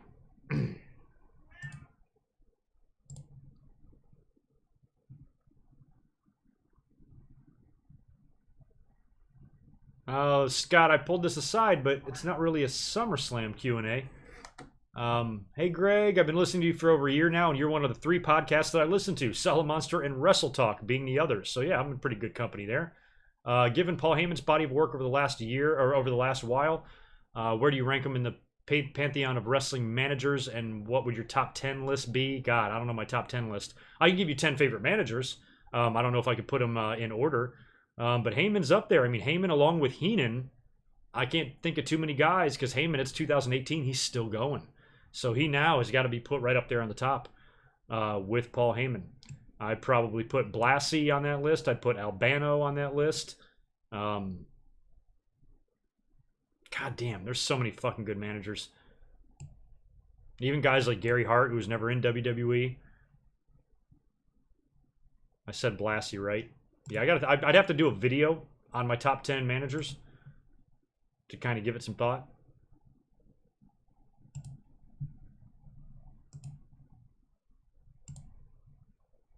Huh. Speaking of Barry, who I just mentioned when I brought up the This Day in History video coming on the 24th. Barry here. Which one do you think made the hotter SummerSlam cover girl? Sable or Maria? That's right. Sable was on the cover of one of the SummerSlam videos, right? Was it like 03? And Maria was on one too. I don't remember what year Maria was on. You guys can help me out with that. I'm selling on Sable buying Maria. I mean, I just think Maria is freaking gorgeous. And Sable's hot and everything, but she's not a Stacy Keibler. She's not a Maria. She's not a Tori Wilson. She's not even a Sunny in my mind. So I'm not saying Sable by any means is unattractive, because I would hate to put Brock Lesnar's UFC fight in jeopardy if I trash Sable and then he shows up at my house to confront me and then I kick his ass in front of all you guys. Then he could be hurt. He could be too injured to face Daniel Cormier at UFC, and that's going to get me a whole bunch of fucking hate tweets and people are going to attack me, and I can't deal with that. So let's try to be nice to Sable just so I don't have to kill Brock. But even though, so I'll tactfully just say that I like Maria better. I think she's a more beautiful woman than Sable.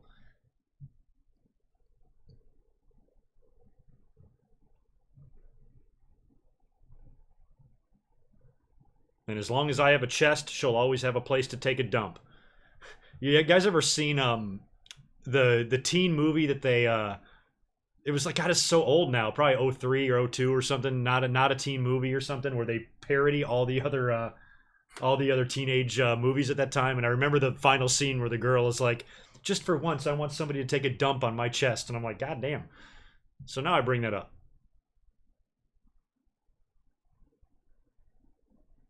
James, I'm not afraid of Brock. Brock better be afraid of me, bitch.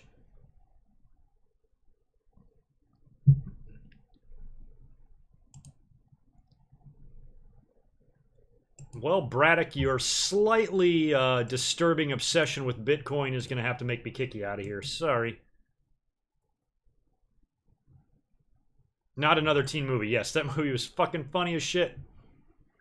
Because now, if they made one now in modern times, I wouldn't know because I don't watch any of the teen movies. But all of the movies then that they spoofed were funny. I watched all the American Pies and the Cruel Intentions and all that shit. That movie was, and the football movies, the one with I don't want your life, you know?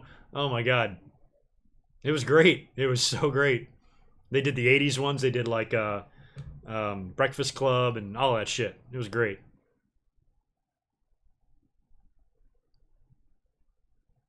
Well, if you were 7 years old when the spinner belt was around, I guess you thought that was good. But that belt stayed around way too long. I think it should have been one of those deals like the Smoking Skull belt that John Cena made that customized for him. He did the same thing with the U.S. title, remember? So Cena should have had that custom belt, but when he lost it, it should go back to the old belt. But it didn't. It's like they kept the spinner belt. Oh my God. I don't know what they were thinking with that thing. I mean, it eventually stopped spinning, but it was ugly. It was an ugly ass belt. The front faceplate was just too big, too thick. I hated everything about that belt. I hated everything about it. It's the ugliest belt that I've ever seen. I'd take the old 1960s WWE title, the one that was like on an actual belt. It was super small. Give me that. Give me Moolah's belt with her picture on it. Give me that any day of the week over that spinner belt.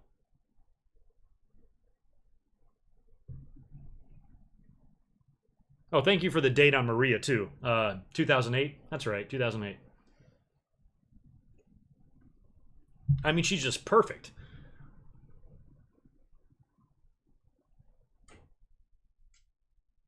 Because, I mean, Sable does not have an unattractive face by any means. I think she's very pretty, but she ain't Maria. Maria's goddamn angelic compared to Sable. Her eyes, oh my God. Yeah, I'll tattoo property of Greg Morgan on Brock's ass. Enjoy that, Sable.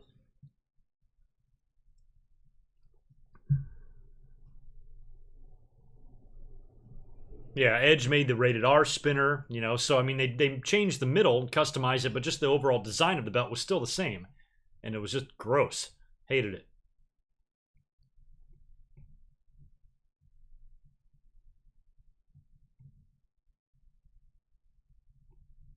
Kyle, not a big fan of the Ultimate Warrior, never was. Didn't like him in the ring and very much disliked him personally. But was very, very kind of shocked by his death. I remember being really like, what the fuck? I had a really difficult time processing that because of what a weird week it was. It would have been nothing if you just read about the Ultimate Warrior's death. Oh, Ultimate Warrior passed away. And you're like, oh shit, you know, that sucks or whatever. But the way it happened, right after the Hall of Fame and Monday Night Raw and then dying the next day, it was just spooky as shit to me. And I just remember like not believing it. Just so weird. Don't think he should have a statue though in WWE. I think that was a knee-jerk reaction to his death. I think right after they kind of made amends with him and they put him in the Hall of Fame and he was fresh on everybody's mind and then dies, that death hit WWE hard. To where they did some things without considering what kind of a person that he was and how much controversy was surrounded or, you know, attached with him. And when I think of Bruno and Andre, I don't put Warrior in that category. Or Flair.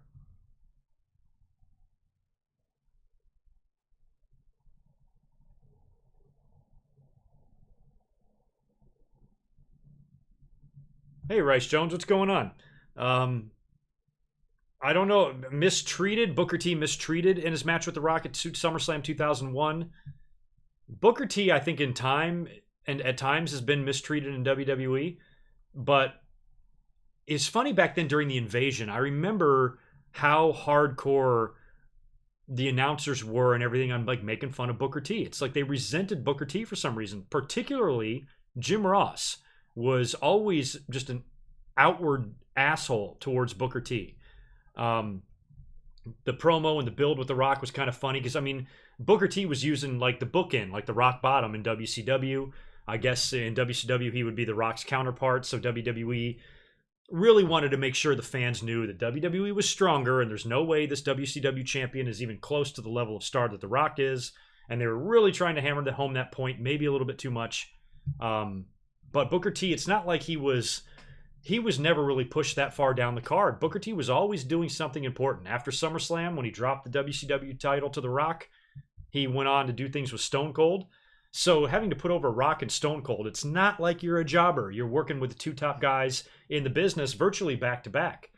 If anything, maybe the WrestleMania 19 match was a little more suspect, but I fully expected The Rock to win the title from Booker T at SummerSlam. And I remember that year. I had just moved down to a new apartment near Carolina Beach in Wilmington, and I was moving in when that pay-per-view aired.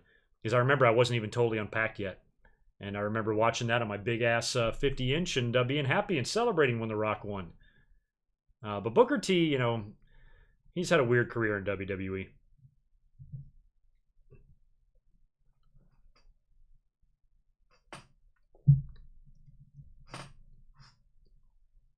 Marlo, I would really like to start doing more list videos. I've done a couple of top 10s and top 5s, and I need to do more of those. I do.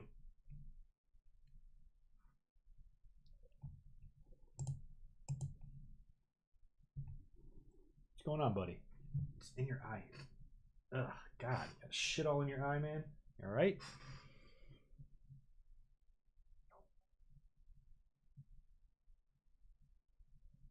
Wow, Paige was born 12 days prior to SummerSlam 1992. Holy shit.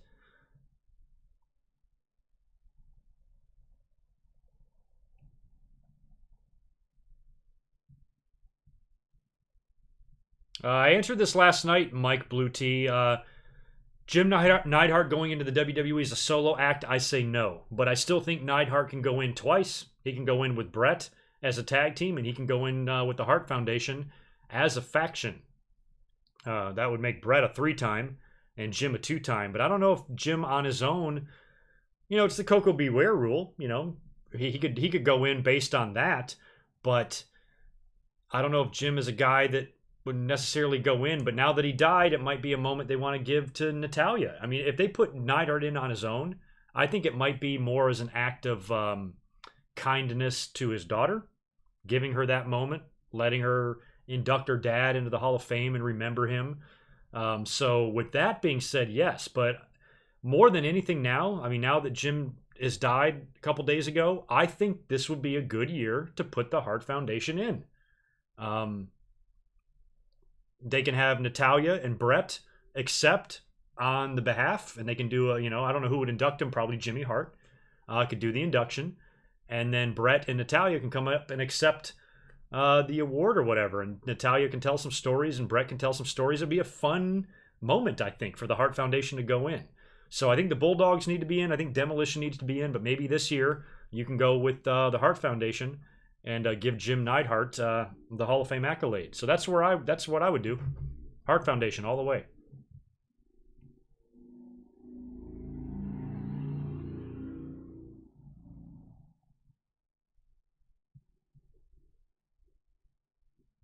Steven Scott, I mentioned that match earlier on with Luger and Tatanka.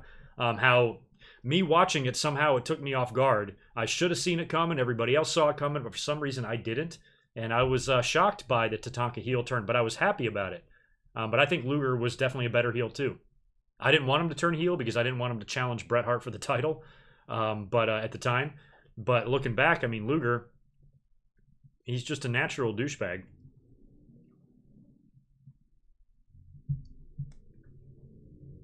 It amazes me. I mean, you talk about doing a 180. I mean, he went from the narcissist, the worst, douchiest, conceited type of heel to being this good guy, American, do the right thing babyface, like overnight. Literally overnight. So weird.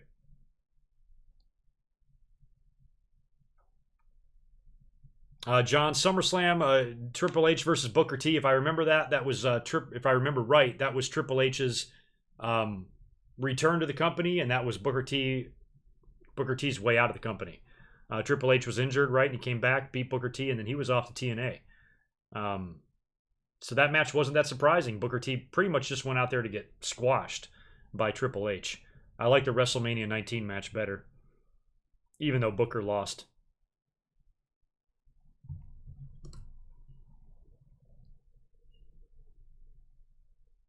Ooh, Xander, I'm going to ponder that while I go grab another beer.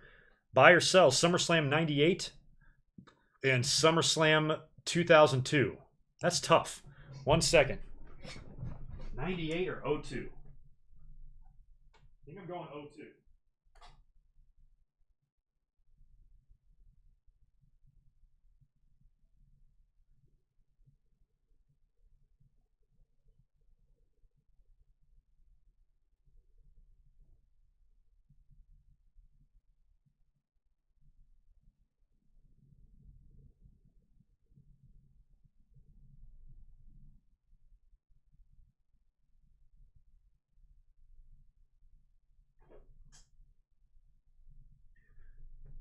All right, I think I've made my decision. I think we're going SummerSlam 2002 on that one. Card was just way too stacked. Way too much going on. SummerSlam 98 was fun, but 2002, can't beat that one. Card was too strong. Let me check over here and see if I have any other emails to peek at. There's a lot of these I've answered before. Oh, speaking of SummerSlam 98, this one is from our friend Rabat, who you have messaged me before. You're from Derby, England, and your question is, which ladder match? I like this one. Which ladder match at SummerSlam did I enjoy watching more? Shawn Michaels versus Scott Hall in 1995 or Triple H versus The Rock in 1998? My answer might surprise you. I preferred 98. I thought Rock and Triple H was a very good match, considering that they took a different approach to the ladder match. Instead of most ladder matches was just diving off of them and, you know, a lot of high spots and crazy shit that Shawn would do. Triple H and The Rock went back to taking it, you know, in the brutal direction, because during 1995 they had the deal where you couldn't use the ladder as a weapon because of the Disney deal or whatever affiliation they had back then that just wouldn't allow them to do chairs and violence and blood and shit like that.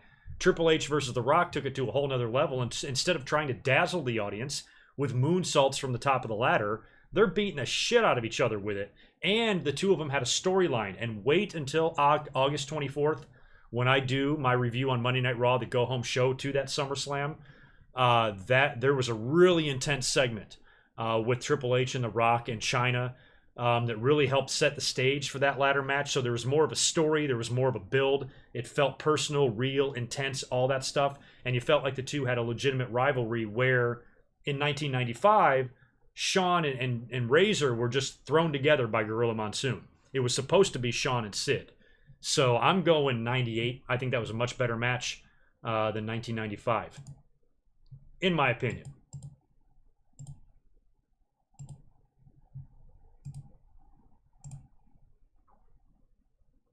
All right, we'll save a couple more down here. We'll save those here for later.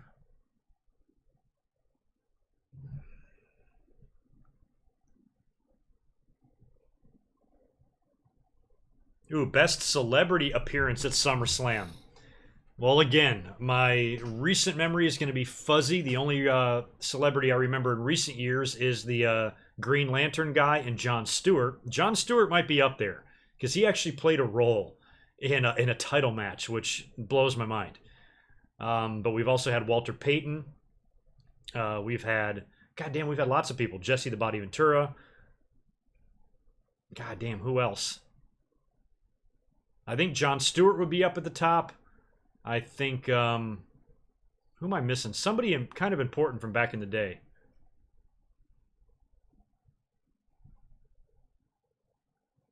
Ventura played a role in the '99 title match as well, I believe, with the Rock or with Austin and Triple H. And then Walter Payton was a pretty big deal too in the IC ladder match. I might go one of those three because those were the more significant. I marked out for Leslie Nielsen being at SummerSlam '94. I loved those Naked Gun movies. Still to this day, I laugh my ass off at those. Oh, Green Arrow. See, I don't know superhero shit, so he green something, right? He was the Green Arrow. What the fuck is a Green Arrow? And what the hell is a Green Lantern? Yeah, so it wasn't Ryan Reynolds. Ryan Reynolds must have been the Green Lantern. I don't fucking know. If you guys ever want to talk to me about superheroes, you are going to be disappointed. Because I don't know shit.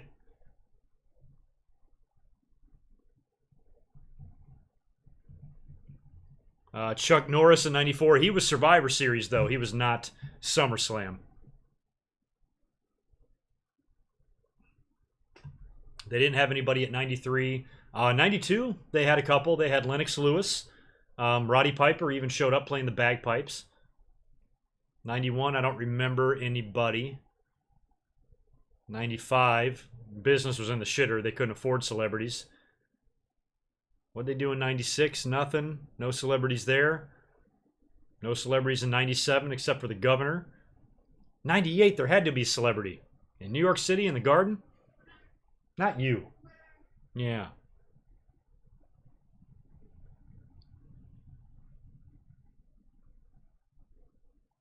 I don't think I ever saw Wrongfully Accused. I don't know if I would like any of the post Naked Gun movies with Leslie Nielsen because it was still those silly comedies, but they were so good in the Naked Gun series that if he did other those type of movies, they just wouldn't be as good. There was one that I did see with him that I didn't like.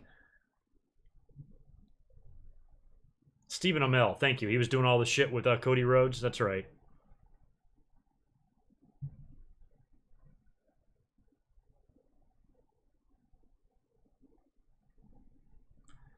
Well, how many SummerSlams, John, have we had at the Garden? We had 88 was there. 91 was there. 98 was there. Have we had another one?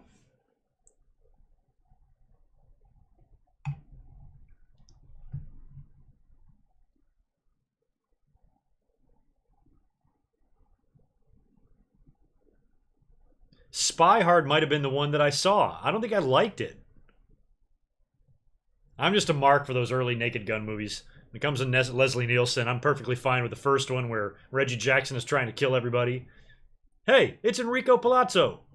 I love that movie. And oh my god, and Priscilla Presley. Oh my god. Smoking hot. I was in love with her. I just thought she was so beautiful.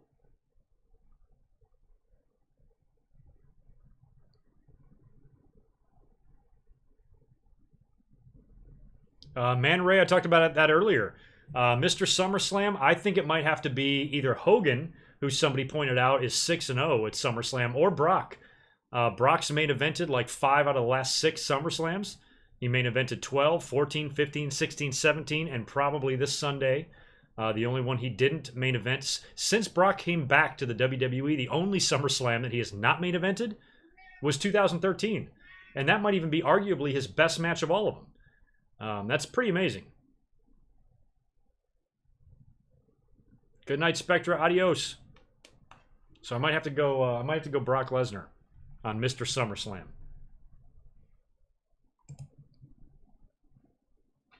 Oh yeah, is that what you think's happening? All right. Jesus Christ! Get your fucking ass out of my face, man.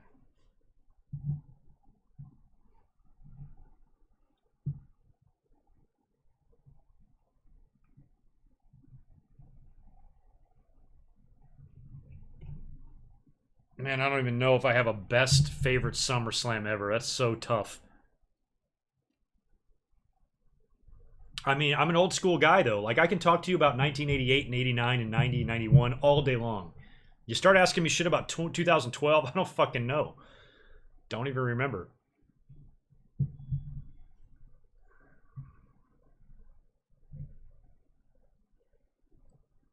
'88, no, '88 was not it. '88 was the first ever SummerSlam. The Wembley show didn't come until '92. So yeah, '88 was the first one. They did that at the Garden, which was still pretty typical back then. That was WWE had just started expanding pay-per-views. Survivor Series was just added 8-9 months before that, the previous year. So that was the first ever SummerSlam.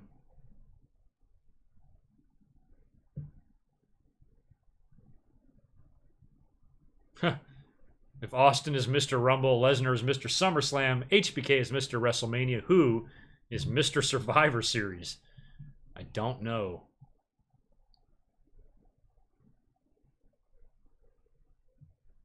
Nobody's like consistently won at Survivor Series. I might go Taker because that's where he debuted.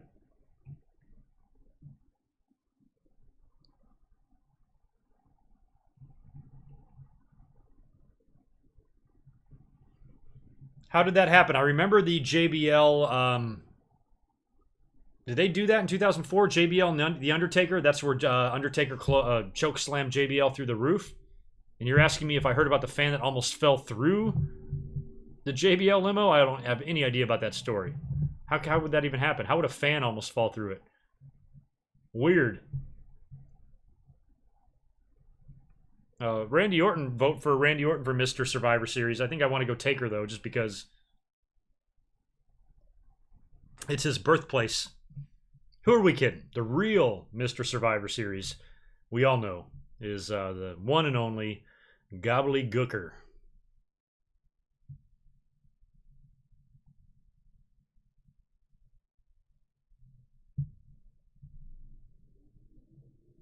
I hated The Rock versus Billy Gunn at SummerSlam 99. We just talked about that.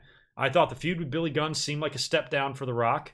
And considering that Chris Jericho debuted on Raw interrupting The Rock's promo, why didn't they just do that and wrap up the Billy Gunn shit? It's not. We all knew Billy Gunn was going to wind up losing to The Rock. It's not like Rock was going to put him over.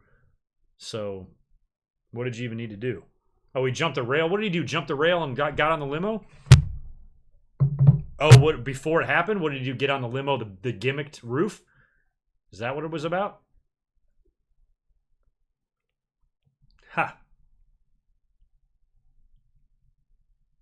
I guess maybe that rings a bell now. I think I've heard that, but I'd long since forgotten.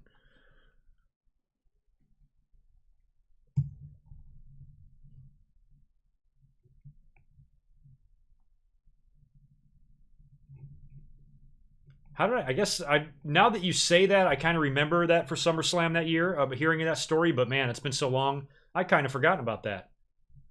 Yeah, that would have ruined the spot for sure. I mean, imagine had that happened. What did the fan? How far did the fan get? Did he get up on the limo? Because had he gone through it, you would have to call an audible. You'd have to do something else.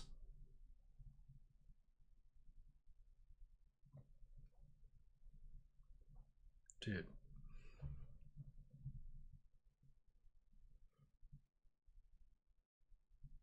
Ronnie, you are right about that.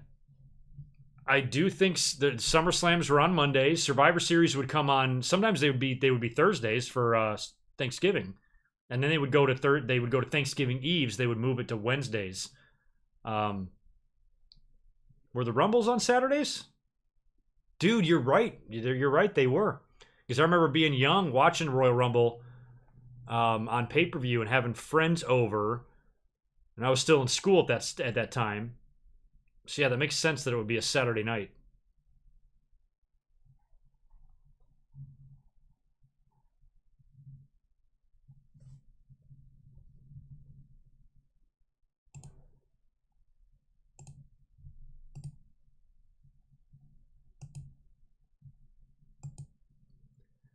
BBT Network, I'm kind of keeping this SummerSlam related. This is a SummerSlam Q&A. At least that's what I'm trying to do here. But my favorite WrestleMania, that's tough. That's going to be I'm going 3 because I was at WrestleMania 3.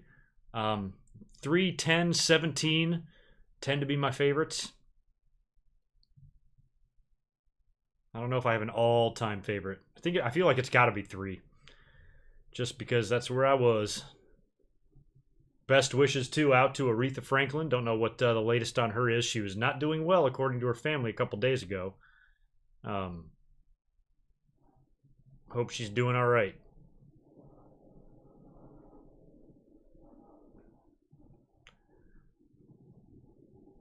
Eamon Khan, when's the cat video coming? Probably never. Go check out our friend Aaron Rift.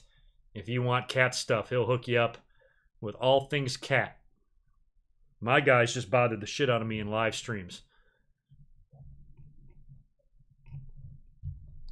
We got people watching still? What's the audience here? Let's see how long we've been going. Damn, 77 likes.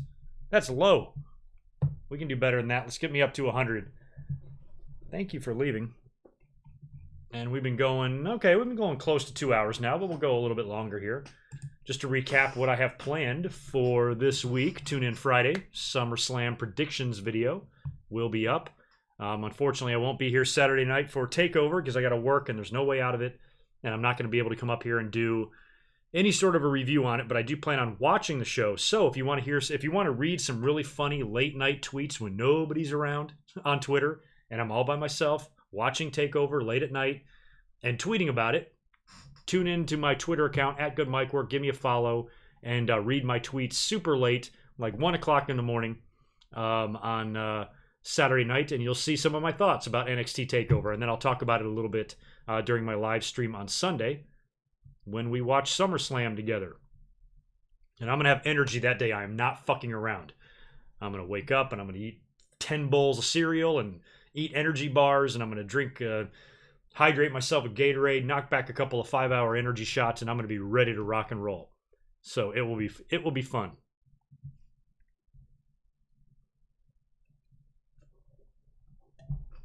I don't think there can be a King of the Ring, a Mr. King of the Ring, because we've never had 2 winners, right? Let's go Brett, because he was the first.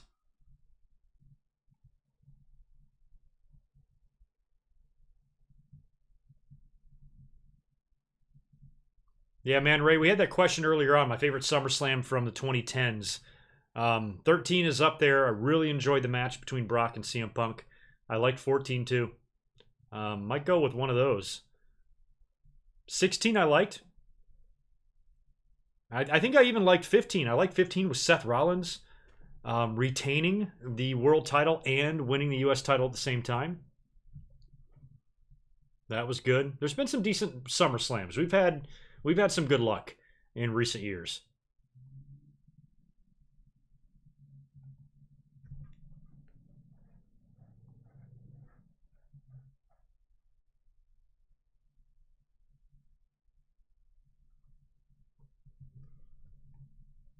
See if I got any more emails left in the folder that I set aside here. Sam Bedard, you've got one about Boston. Hi, GoodMicWork. I'm a local listener of your show. Local or loyal. You have 2 SummerSlam questions for me. One, you know WrestleMania will never go to Boston because of the weather. But do you think there's any chance SummerSlam could come to Boston since it would be August and it's summertime? And number 2 is, what is one SummerSlam match you wanted to see but never got a chance to see? I mentioned that earlier with Bret Hart and Hulk Hogan in 1993. That would be top of the list there. And SummerSlam coming to Boston would be perfectly fine. There's nothing wrong with that. The only reason I feel like Boston is disqualified for WrestleMania is because WrestleMania is like in stadium shows now. And the only really big stadium big enough to support a WrestleMania is where the Patriots play. Don't kid yourself. You can't do it at Fenway. You can't. The building's too fucking old. It's not structured right. Would not make a good WrestleMania setting. Plus, you can't even put that many people in there. So Fenway's out. But in Foxborough, it's just not a market. So you're better off just in New York or whatever. So if you're going to go cold weather, I think New York is the only city you go to for WrestleMania. So it's not like I think Boston is unworthy of a WrestleMania. If WrestleMania ever goes back into arenas, regular-sized arenas, then yeah, Boston gets a WrestleMania tomorrow. But as long as it's going to be in stadiums, Boston's out. But SummerSlam being there, sure. But WWE's gotten into this habit now of putting SummerSlam in the same city year after year. And right now it's always New York or LA. So I don't know if Boston's going to get a SummerSlam. But doesn't mean they don't deserve it. Doesn't mean they can't sell out the arena. Have we had a SummerSlam in Boston before? You guys are going to have to tell me that. I can't think of one. I don't remember one back in the day. Because I can think of all the beginning ones. I think 88 was the Garden. 89 I think was Jersey. 90 was Philly. 91 was the Garden. 92 was Wembley. 93 was Detroit. 94 was Chicago. 95 was, where the fuck was 95? Cleveland? No, 96 was Cleveland. 95 was, where the fuck was 95? Kind of forgot where 95 is. 97 was Jersey again. 98 was Garden again. 99 was Minnesota. 2000 was Raleigh. 01, I'm lost again on 01. Forgot where that was. Nassau, maybe? Might have been back in New York. Or no, that was 02. Anyway, it's been a while since they've been to Boston.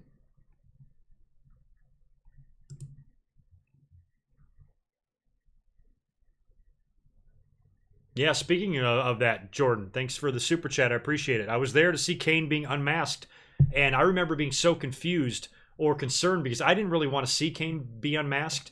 But from my vantage point where I was watching, thank you, Anthony. 2006 was in Boston. That's right, with Edge and John Cena. Yeah, I bet you're right. Yep, there you go. So good. Boston's had one recently. But Kane being unmasked in 2000, I didn't know how it looked on TV. So that was my biggest concern being in the crowd. I kept asking my friend, I'm like, was he unmasked? Like, did we see his face? So I didn't realize that you didn't notice it on TV until after the fact. When I got home and saw it, I'm like, oh, okay, his hair was covering. You didn't really see his face. But as far as I knew, being in the audience, I thought that the entire pay-per-view world got a full, clear look of Kane's face. I wasn't sure what the camera caught or anything like that. And I remember specifically that being my biggest concern. And me turning to my friend, like, did they show his face? And I was relieved when they didn't. But it was a really weird finish. I mean, you would think Kane versus The Undertaker at SummerSlam, that would be a pretty big match, right? It was a throwaway match. I've already mentioned SummerSlam 2000 several times tonight, and I've already, I forget about that match. It's forgettable. And that's a shame. A match between those two guys should not be forgettable in any way.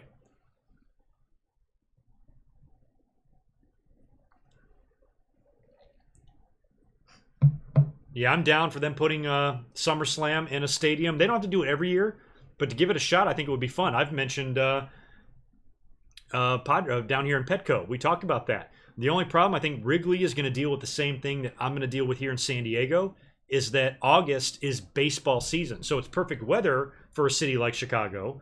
And here in San Diego, I think Petco would be beautiful. Here's the problem. Teams aren't on the road that long. You know, Chicago, I mean, the Cubs might go do a week-long, road trip. So you'd have to try to schedule SummerSlam in there. But I just don't know if that's enough time to build and tear down a set and get the field ready for the games. And I even looked at the Padres schedule for like this year or next or whatever. And I'm like, there's no way. They have like 6 days off. In August. There's no way. The summer or the WrestleMania sets that they put together every year, they get started like weeks ahead of time, like 3 weeks. They start building that shit. So there's just no way, unless you did a really quick, small set. I don't think there's any way to get the set done and taken out and do a stadium show in enough time while the home baseball team is on the road. So, Alex, I think Chicago and San Diego are in the same boat. San Jose, 2001. Thank you for that.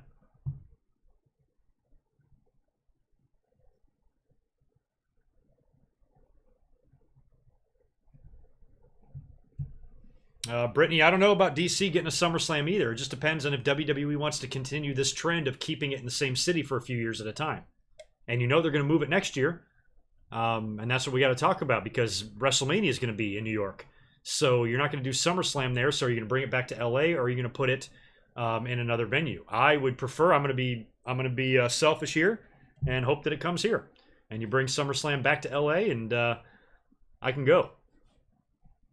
But if not, they got to find a different city unless they move it out of New York for 1 year and then bring it back. I don't know. I don't know what the hell they're going to do. Do you guys know the plans? What are the plans for SummerSlam?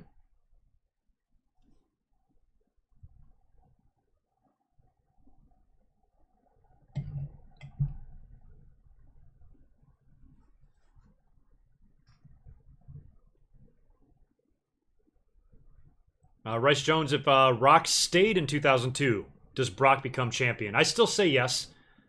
I think Brock just being put, he was too good not to put over. I mean, a big part of that was because Rock was going to go leave and do more movies and stuff, and he was only back briefly there to kind of help out when Stone Cold left. But I still think Brock wins the title.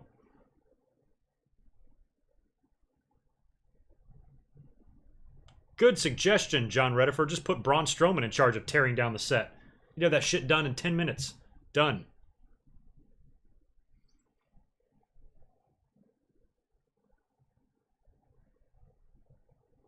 Red, white, and blue ropes ceased to exist right around 97, right around the Monday Night Wars when Raw went to 2 hours. They started going to the red ropes, and then from after that, it's been we've been 20 years removed now from the red, white, and blue ropes. That's crazy. More than 20 years. 21 years. They've brought them back a couple of times here or there, but as far as using them regularly, we haven't seen it in a long time. I miss the red, white, and blue ropes. All right, DM, you're out of here. Thanks for watching, man. Thanks for hanging out. I won't be far behind you. We've been going for 2 hours now. I figured this would only be a 2 hour or so stream here. Just figured we'd talk about SummerSlam, try to get us in the mood for the pay-per-view, you know what I mean?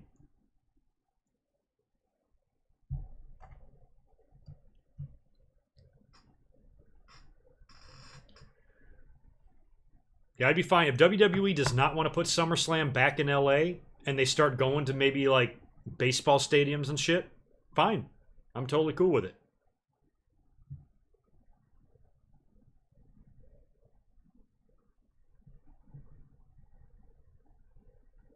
And I don't know, Colin. I don't know if they're going to bring SummerSlam back to the UK. And again, anytime I mention a city not getting something that you guys suggest, it's not that I think the city's unworthy. That's not what I'm saying. I'm just trying to think of it from, excuse me for a second, I'm trying to think of it from WWE's point of view, and they just, I think the time difference is too big. Back in 1992, they dealt with it. But I just don't know if you could pull it off today.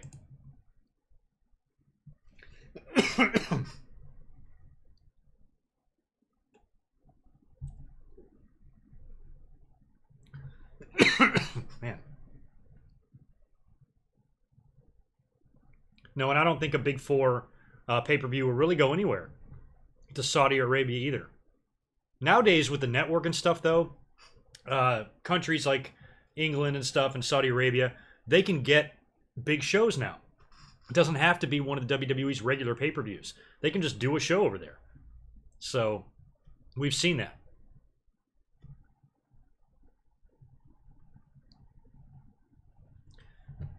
Yeah, weather has always a really big concern for me, Dawn. I'm scared every time WWE goes to Orlando for WrestleMania, or Miami, or this year in New York at 35. What if it rains? It's going to suck. It's going to fuck everything up. So I would just rather them stay out of outdoor arenas. But I just feel like as the years go by, you know, the numbers game, the statistics are just going to catch up to you. Eventually, you're going to have a rain out, and that would just be devastating. As a fan, I take time off from work to come up here and hang out on YouTube. I don't want to be fucked up by rain. And I don't know why New York, of all cities, they're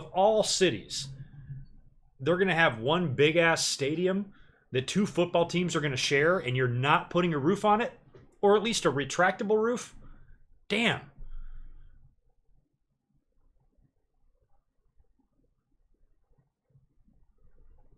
You could book shit year-round if you had a damn roof on the thing.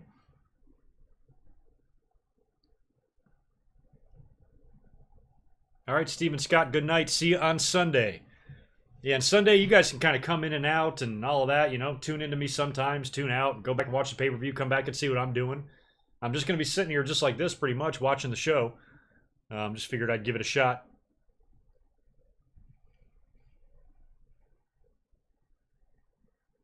Ha, SummerSlam 95, Ronnie, was Luger's best moment. Yeah, I agree. He had just a quick run-in. 8 days later, he was on fucking Nitro. And I remember that SummerSlam, and I remember calling a hotline like 2 weeks before SummerSlam. And I just wish that social media was around, because back then, the word was out about Luger. And WWE, they're constantly pushing this narrative in previous videos and interviews and stuff whenever they talk about the Luger situation. They talk about how he left overnight and nobody saw it coming and he screwed him over. I'm telling you, the hotlines were reporting this shit 2 weeks before he left, and I specifically remember word for word the report that I listened to. The guy said there are reports, there are some people that feel that Lex Luger is already in WCW. So I think the word was out that he had no contract.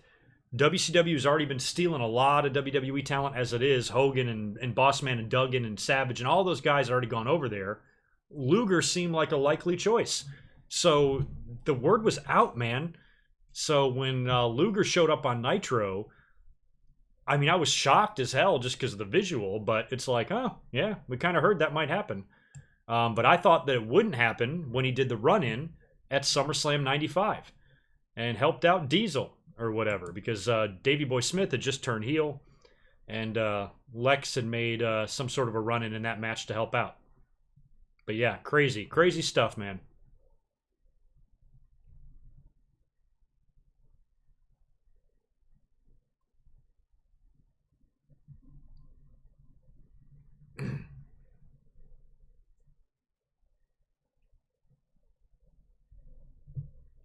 No, yeah, a lot of people probably have to get up and work in the AM. I am on the West Coast. For me, it's only 9 o'clock at night. And I don't have to work until tomorrow afternoon, so I'm chilling.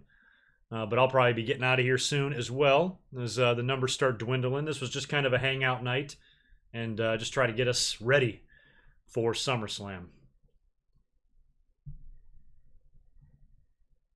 I mean, the thing is about all these questions about SummerSlam going to all these places. You're asking about Mexico City or Honolulu.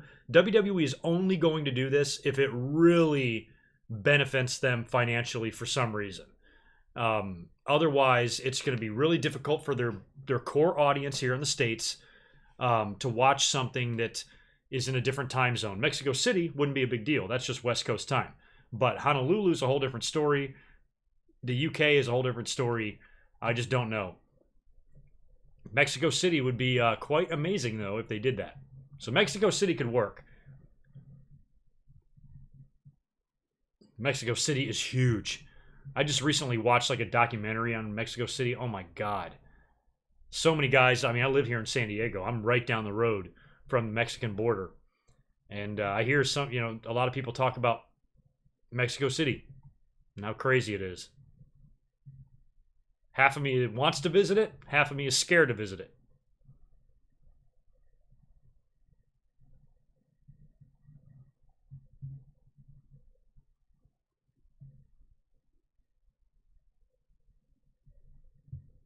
You work at Disneyland, Flaw? That's awesome.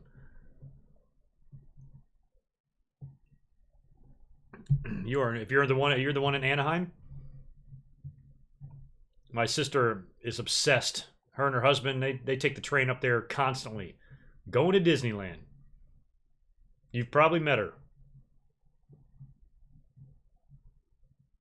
Dig a dirt weed. I don't. What do you mean weed? I don't know. I've never heard of weed. Don't know what that is. Is it kind of like taking the pot? I've heard of people taking the pot, but I'm not sure if it's the same thing.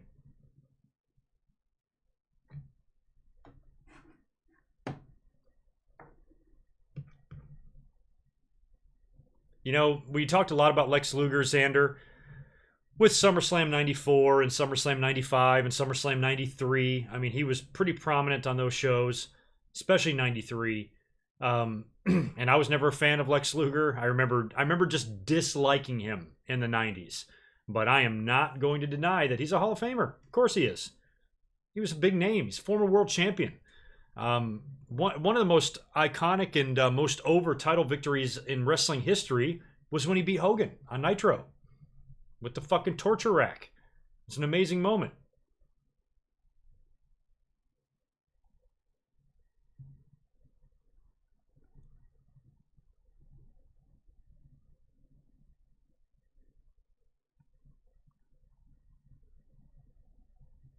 What's the... I missed his question.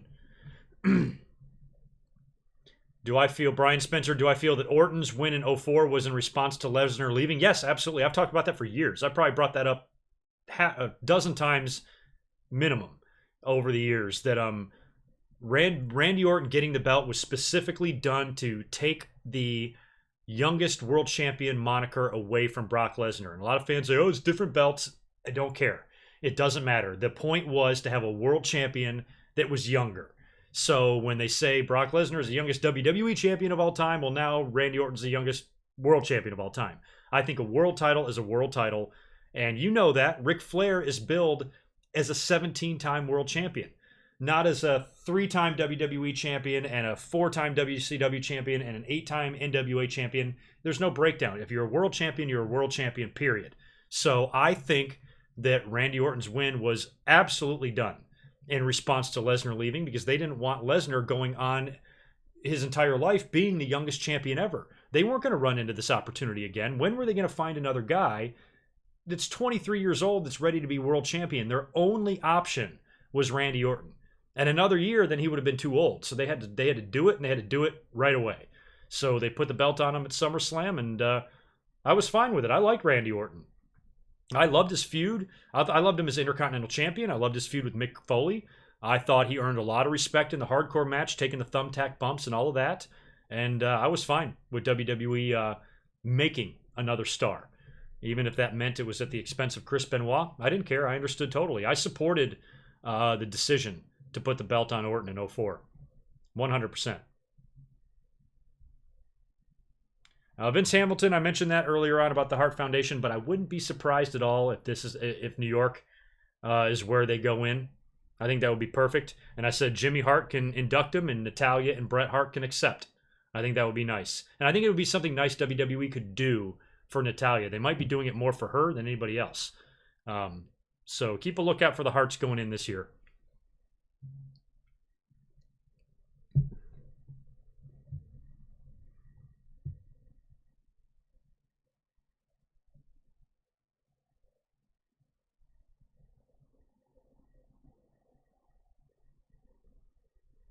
Oh yeah, sir. So you heard the Orton stuff too?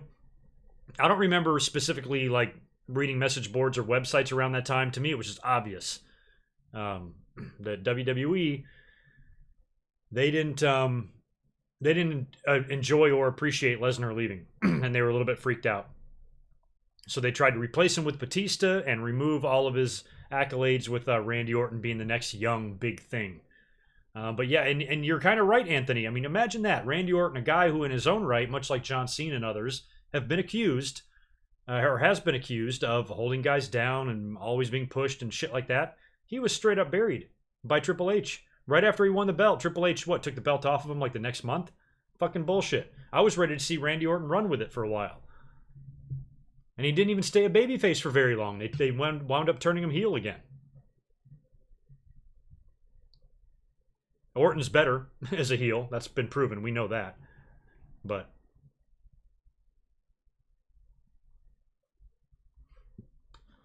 haven't seen a recent picture of Perry Saturn in a while. I invite all of you, please. This is not SummerSlam related, but just look up. I can try to find the video for you. When Perry Saturn did the kayfabe commentaries, he tells a couple of okay. It's okay. The name of the video is entitled Perry Saturn: Sex, Moppy, and Raven Debauchery. It's so fucking crazy. This video, the shit that he talks about. I go back and watch it once a week while I'm enjoying a nutritious breakfast because it's fucking great. So here's the link. And if you just want to laugh your ass off about the shit that he did with Raven and fucking putting dildos on each other's heads and sliding down a slip and slide into a stripper's spread legs, and oh my god, it's just great shit. Very classy conversation. So if you want to laugh a little bit and just be full-blown amazed, check out that Perry Saturn Shoot interview on YouTube. But I don't know what year that was done, so as far as what he looks like now, I don't know. But I hope he's doing well. But it's just, I can't tell you how many times I've gone back and watched it and just listened, and I'm like, am I hearing this right? Is there really a human being putting these words together in this particular order? You know, I've never heard anybody say anything like this. fucking poor Sean, his jaw is on the floor when he's doing the interview. He's like, are you fucking kidding me? So it's just great. Great stuff. Great times. I think they put... You talk about Randy Orton putting his hand in his pants and trying to shake people's hands. If they got a video of Billy Kidman, who I think is a producer in WWE, with a dildo strapped to his head while Perry Saturn and Raven are holding him, jamming his dildo head into a stripper's vag, get video of that and see if this guy has a job tomorrow. Yeah, wrestling's a fucked up place, man.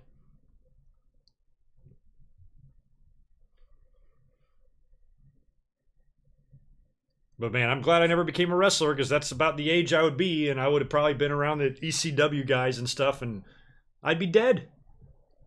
Statistics show that I would be dead. And I talked to Malenko's wrestling school. Had I decided to make that decision and go down there and train to become a wrestler, of course I would have been a big star, right? And that probably means I'd have drug and alcohol problems, and I'd probably wind up dead. So I'm happy I'm here instead on YouTube hanging out with you guys. And you asshole.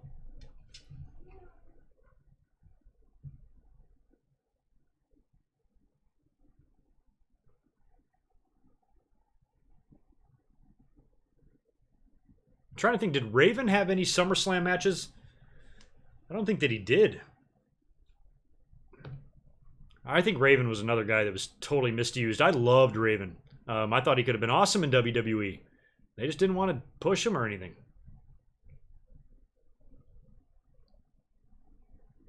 He came in after a SummerSlam, I think in 01 or whatever year it was. Or in 2000.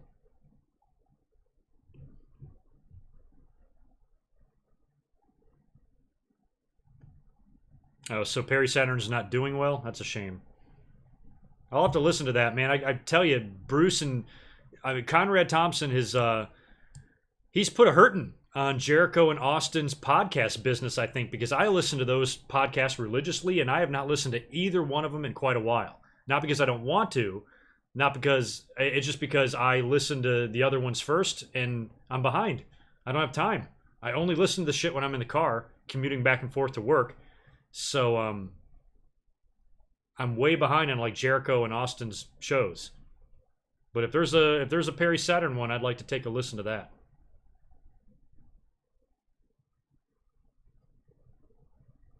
Chris Peep Show, a lot of people are talking about that note by Samoa Joe. Don't know what the hell it's about. Could be TNA, Claire Lynch related, who knows.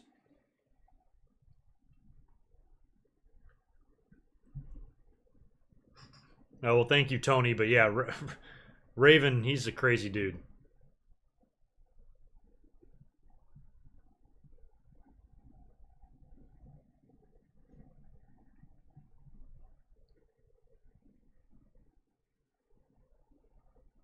Oh yeah, so Raven, he appeared in '93. Was he in there? Was he in there in '93 managing? Were the Quebecers or around at that point? Who the hell was he managing back in '93? Besides the Quebecers, he had Adam Bomb. That was more like '94. I don't know if he was there in '93. I'm trying to think of the first time I saw Johnny Polo. He did some guest commentary. He hosted some shows. I think they gave him like a producer gig or something in the editing room and shit. So he had some backstage duties.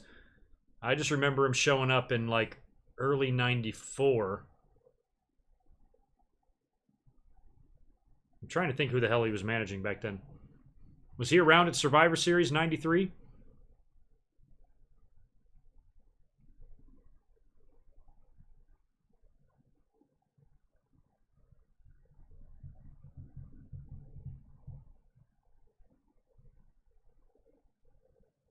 Yeah, and his look got so much better. The Johnny Polo shit was so ridiculous. He was fucking Scotty Flamingo in WCW, and then he came in as Johnny Polo, which is such a WWE gimmick. So between those two, he was, already pigeonholed into this, like, just goofy-ass, brightly colored, animated type of character, and holy shit, did he go in the opposite direction in ECW. Developing the Raven character, focusing, just on his look and his promos and his charisma and his character. And he was so good at it, and it was so much different than what we'd ever seen. And I always thought it would be perfect. I thought it was a perfect pro wrestling character. It would be good in WCW or WWE, and he failed in both. WCW never did anything with him, too much backstage politics and bullshit. And WWE just didn't have anything big for him for whatever reason.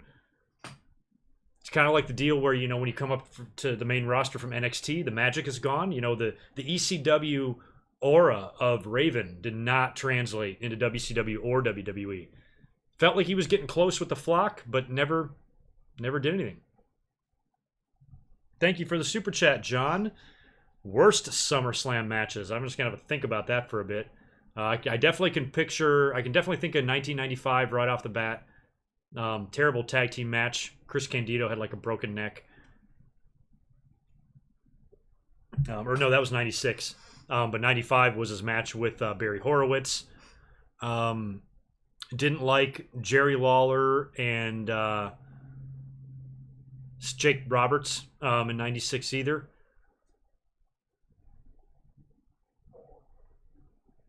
'90, I like just about all the matches except for the Hacksaw Duggan and Bad News Brown match.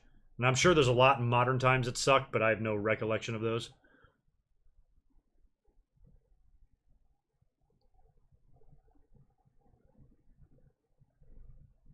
I'd pay to see Brainbusters in the revival, that's for sure. Mabel versus Diesel, thank you, Flaw. That's definitely one. That's got to be the worst main event. When I think of all the main events, I think even Hogan and Beefcake over Zeus and Macho was better than that. That was a terrible main event.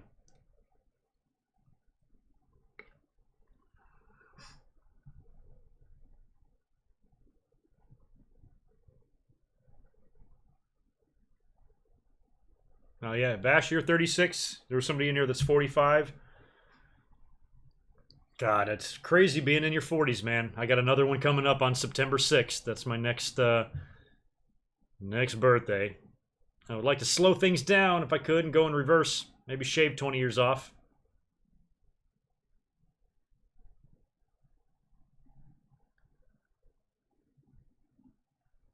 It's funny you mentioned that, Neon Dreams, because I always mentioned SummerSlam as being the second biggest pay-per-view of the year. And then even recently, somebody was like, well, actually, those are my favorite comments, the ones that start with, well, actually, fuck you. Well, actually, Royal Rumble is the second biggest. And I'm like, why is the Royal Rumble the second biggest? And I think you're right. I think SummerSlam should be, because it's the only one that's not gimmicked. Royal Rumble is a concept. Survivor Series is a concept. SummerSlam is just a show, just a big show. And when it comes to the Big Four and the Big Five, WrestleMania and SummerSlam are the only ones like that. Because now if they're trying to make Money in the Bank, the next King of the Ring, both of those are gimmicked shows as well. So I'm completely agree with SummerSlam needs to be considered the second biggest pay-per-view of the year, because I believe that it is. I think Royal Rumble is more of a lead-in to WrestleMania. SummerSlam kind of stands on its own, where Royal Rumble is always tied to WrestleMania. So yeah, I vote SummerSlam all the way. But somebody really didn't think that was accurate and tried to tell me that it was Royal Rumble, and I couldn't disagree more.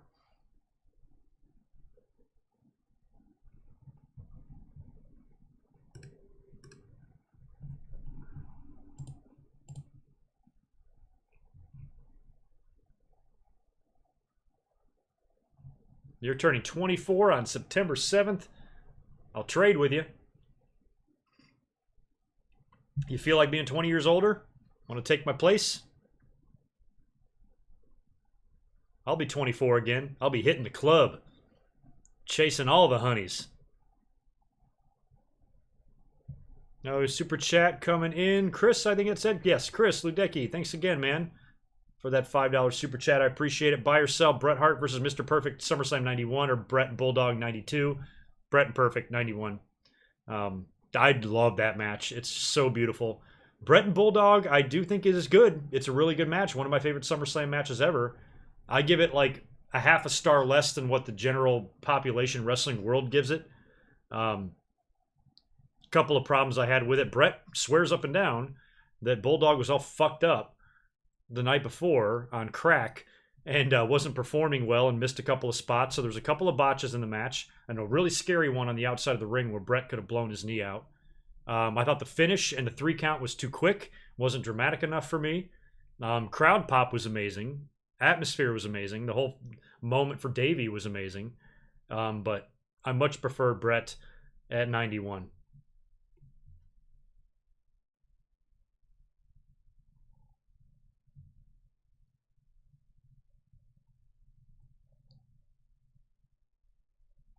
Yeah, Brett and Perfect. Brett and Perfect all the way on that one. Those are my favorite days of SummerSlam. You know, back then, late 80s, early 90s. Those are great times.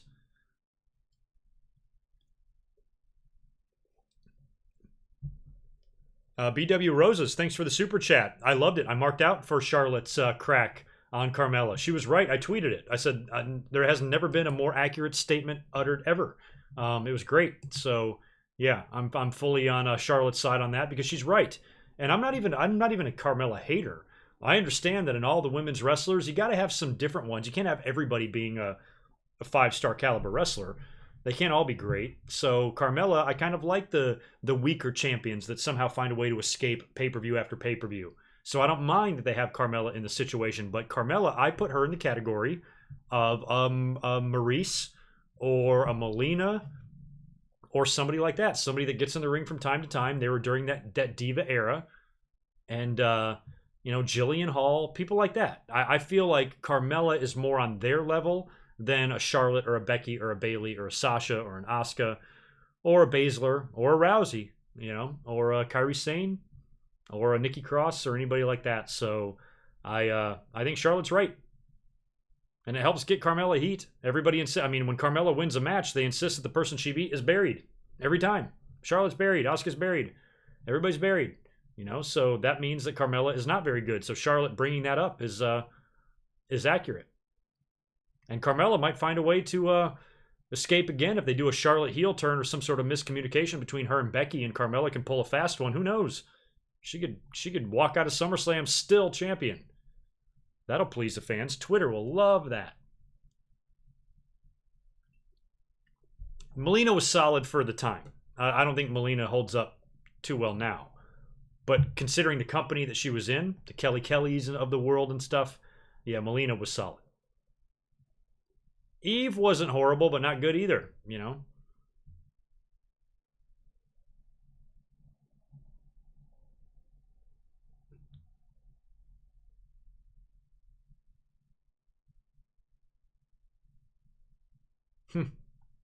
Worst SummerSlam match, Kamala, Giant Gonzalez, or worst Taker SummerSlam match. You got some good ones there, Flaw. Kamala, Giant Gonzalez, or Evil Taker.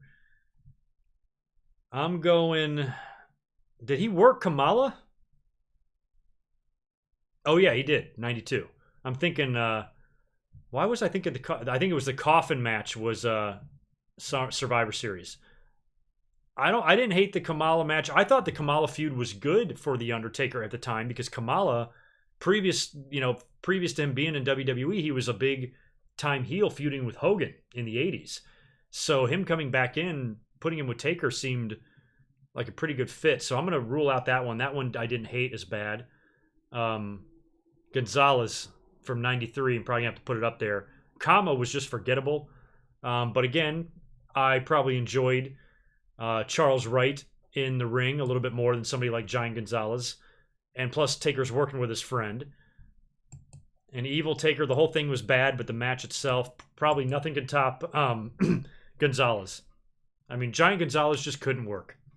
So, yeah, I'm going 93. But those are very good nominees.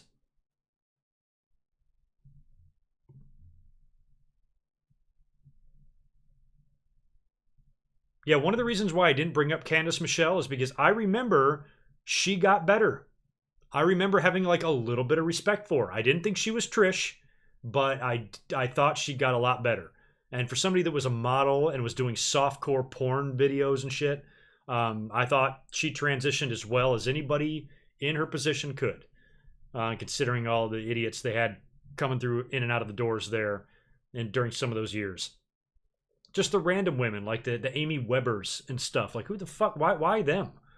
Why are they even out there?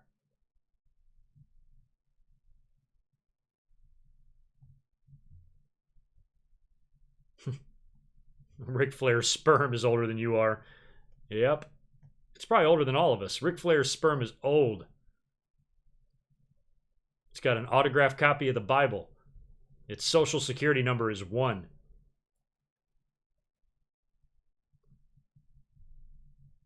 SummerSlam, I don't even know what time the fucking show starts. I think for me it starts at 4. Kickoff starts at 2 o'clock. I think it's a 2-hour kickoff, and then the show starts at 4, and it goes till probably 8. So you're talking 7 to 11 on the East Coast, 7 to 11:30. So I think including kickoff, you're looking at minimum 6, maximum 7. Wow. Goddamn.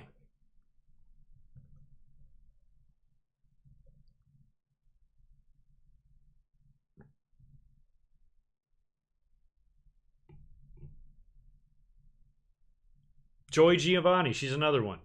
She reminds me of the Amy Weber one. So I mean, I don't mind women being there, but man, it just amazes me. It's night and day how they do it now.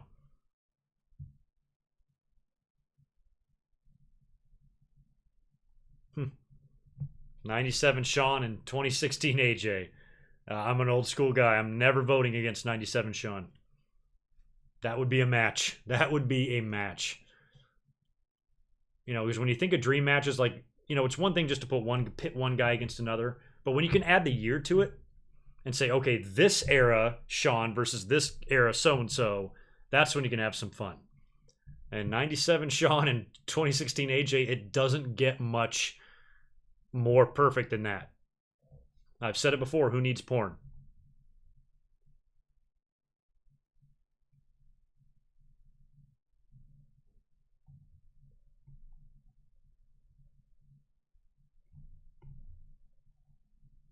I hated Jillian Hall.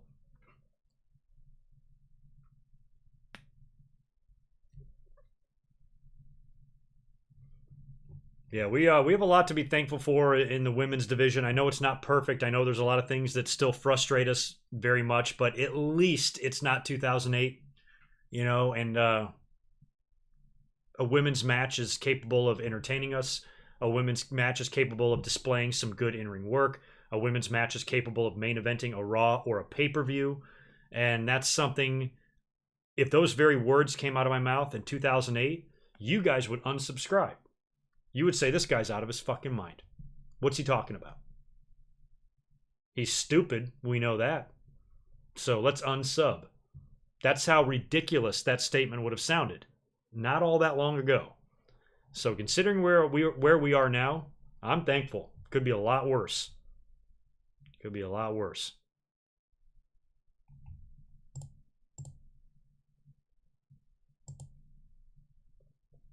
I keep checking the screen. I didn't realize till after I did my my overlay. I'm like, fuck, is this SummerSlam point gonna come up into my neck when I'm doing the video? But I didn't have time to fix it. Ha! That's a dream match I've never seen put together, AJ. That would be a great SummerSlam match. Ricky the Dragon Steamboat versus Kurt Angle. Damn, that's almost as pretty as Bret Hart versus Kurt Angle. Oh my God. For once in my life, am I going to pick the newer guy? It's hard to vote against Kurt Angle. Man, Ricky Steamboat. I'm trying to think what year Steamboat. I'm thinking like 87, 88 Steamboat versus 2001 Kurt Angle. Oh my. Ooh, it gives me chills. It gives me fucking chills thinking about that. That's a fabulous match. That is a Twitter poll.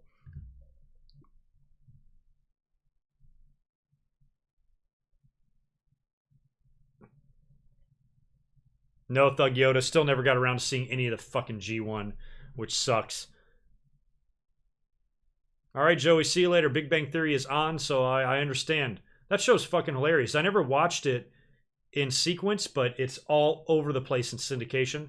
So whenever it's on, I watch it because I love, like, I actually know what some of the stuff that they talk about. Not the crazy stuff, but you know, I love like science and universe and space exploration and all that shit.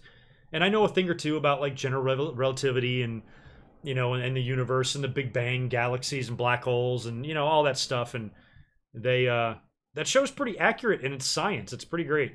Fucking Blossom is on it. Hell yeah. Colin Wright, Steamboat. Don't think he was a heel unless really early on in his career.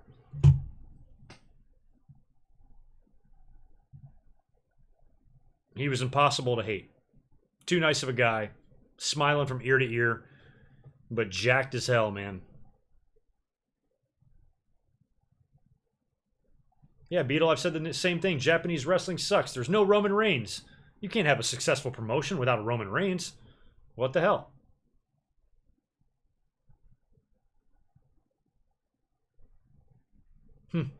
Oh, don't worry about it, Tony. Go to bed because I am right behind you. I'm about to sign off here because I wanted to wait until I got to 100 likes, which we're almost there. Pretty low amount of likes, but it looks like we got there. So figured I'd sign off. Let me see how long we've been going. So yeah, we've been going 2.5+ hours here. So I thought that was a good little sized SummerSlam Q&A to get us in the mood. And just tune back in like 2 days. I'll be up here with my SummerSlam's predictions video. That'll be coming probably early Friday.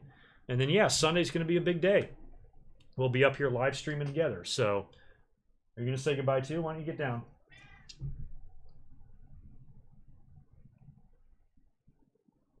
Ooh, Undertaker Andre will be a fun match too. But yeah, I'm going to get out of here because I got some work to do tonight and I still got some stuff to do.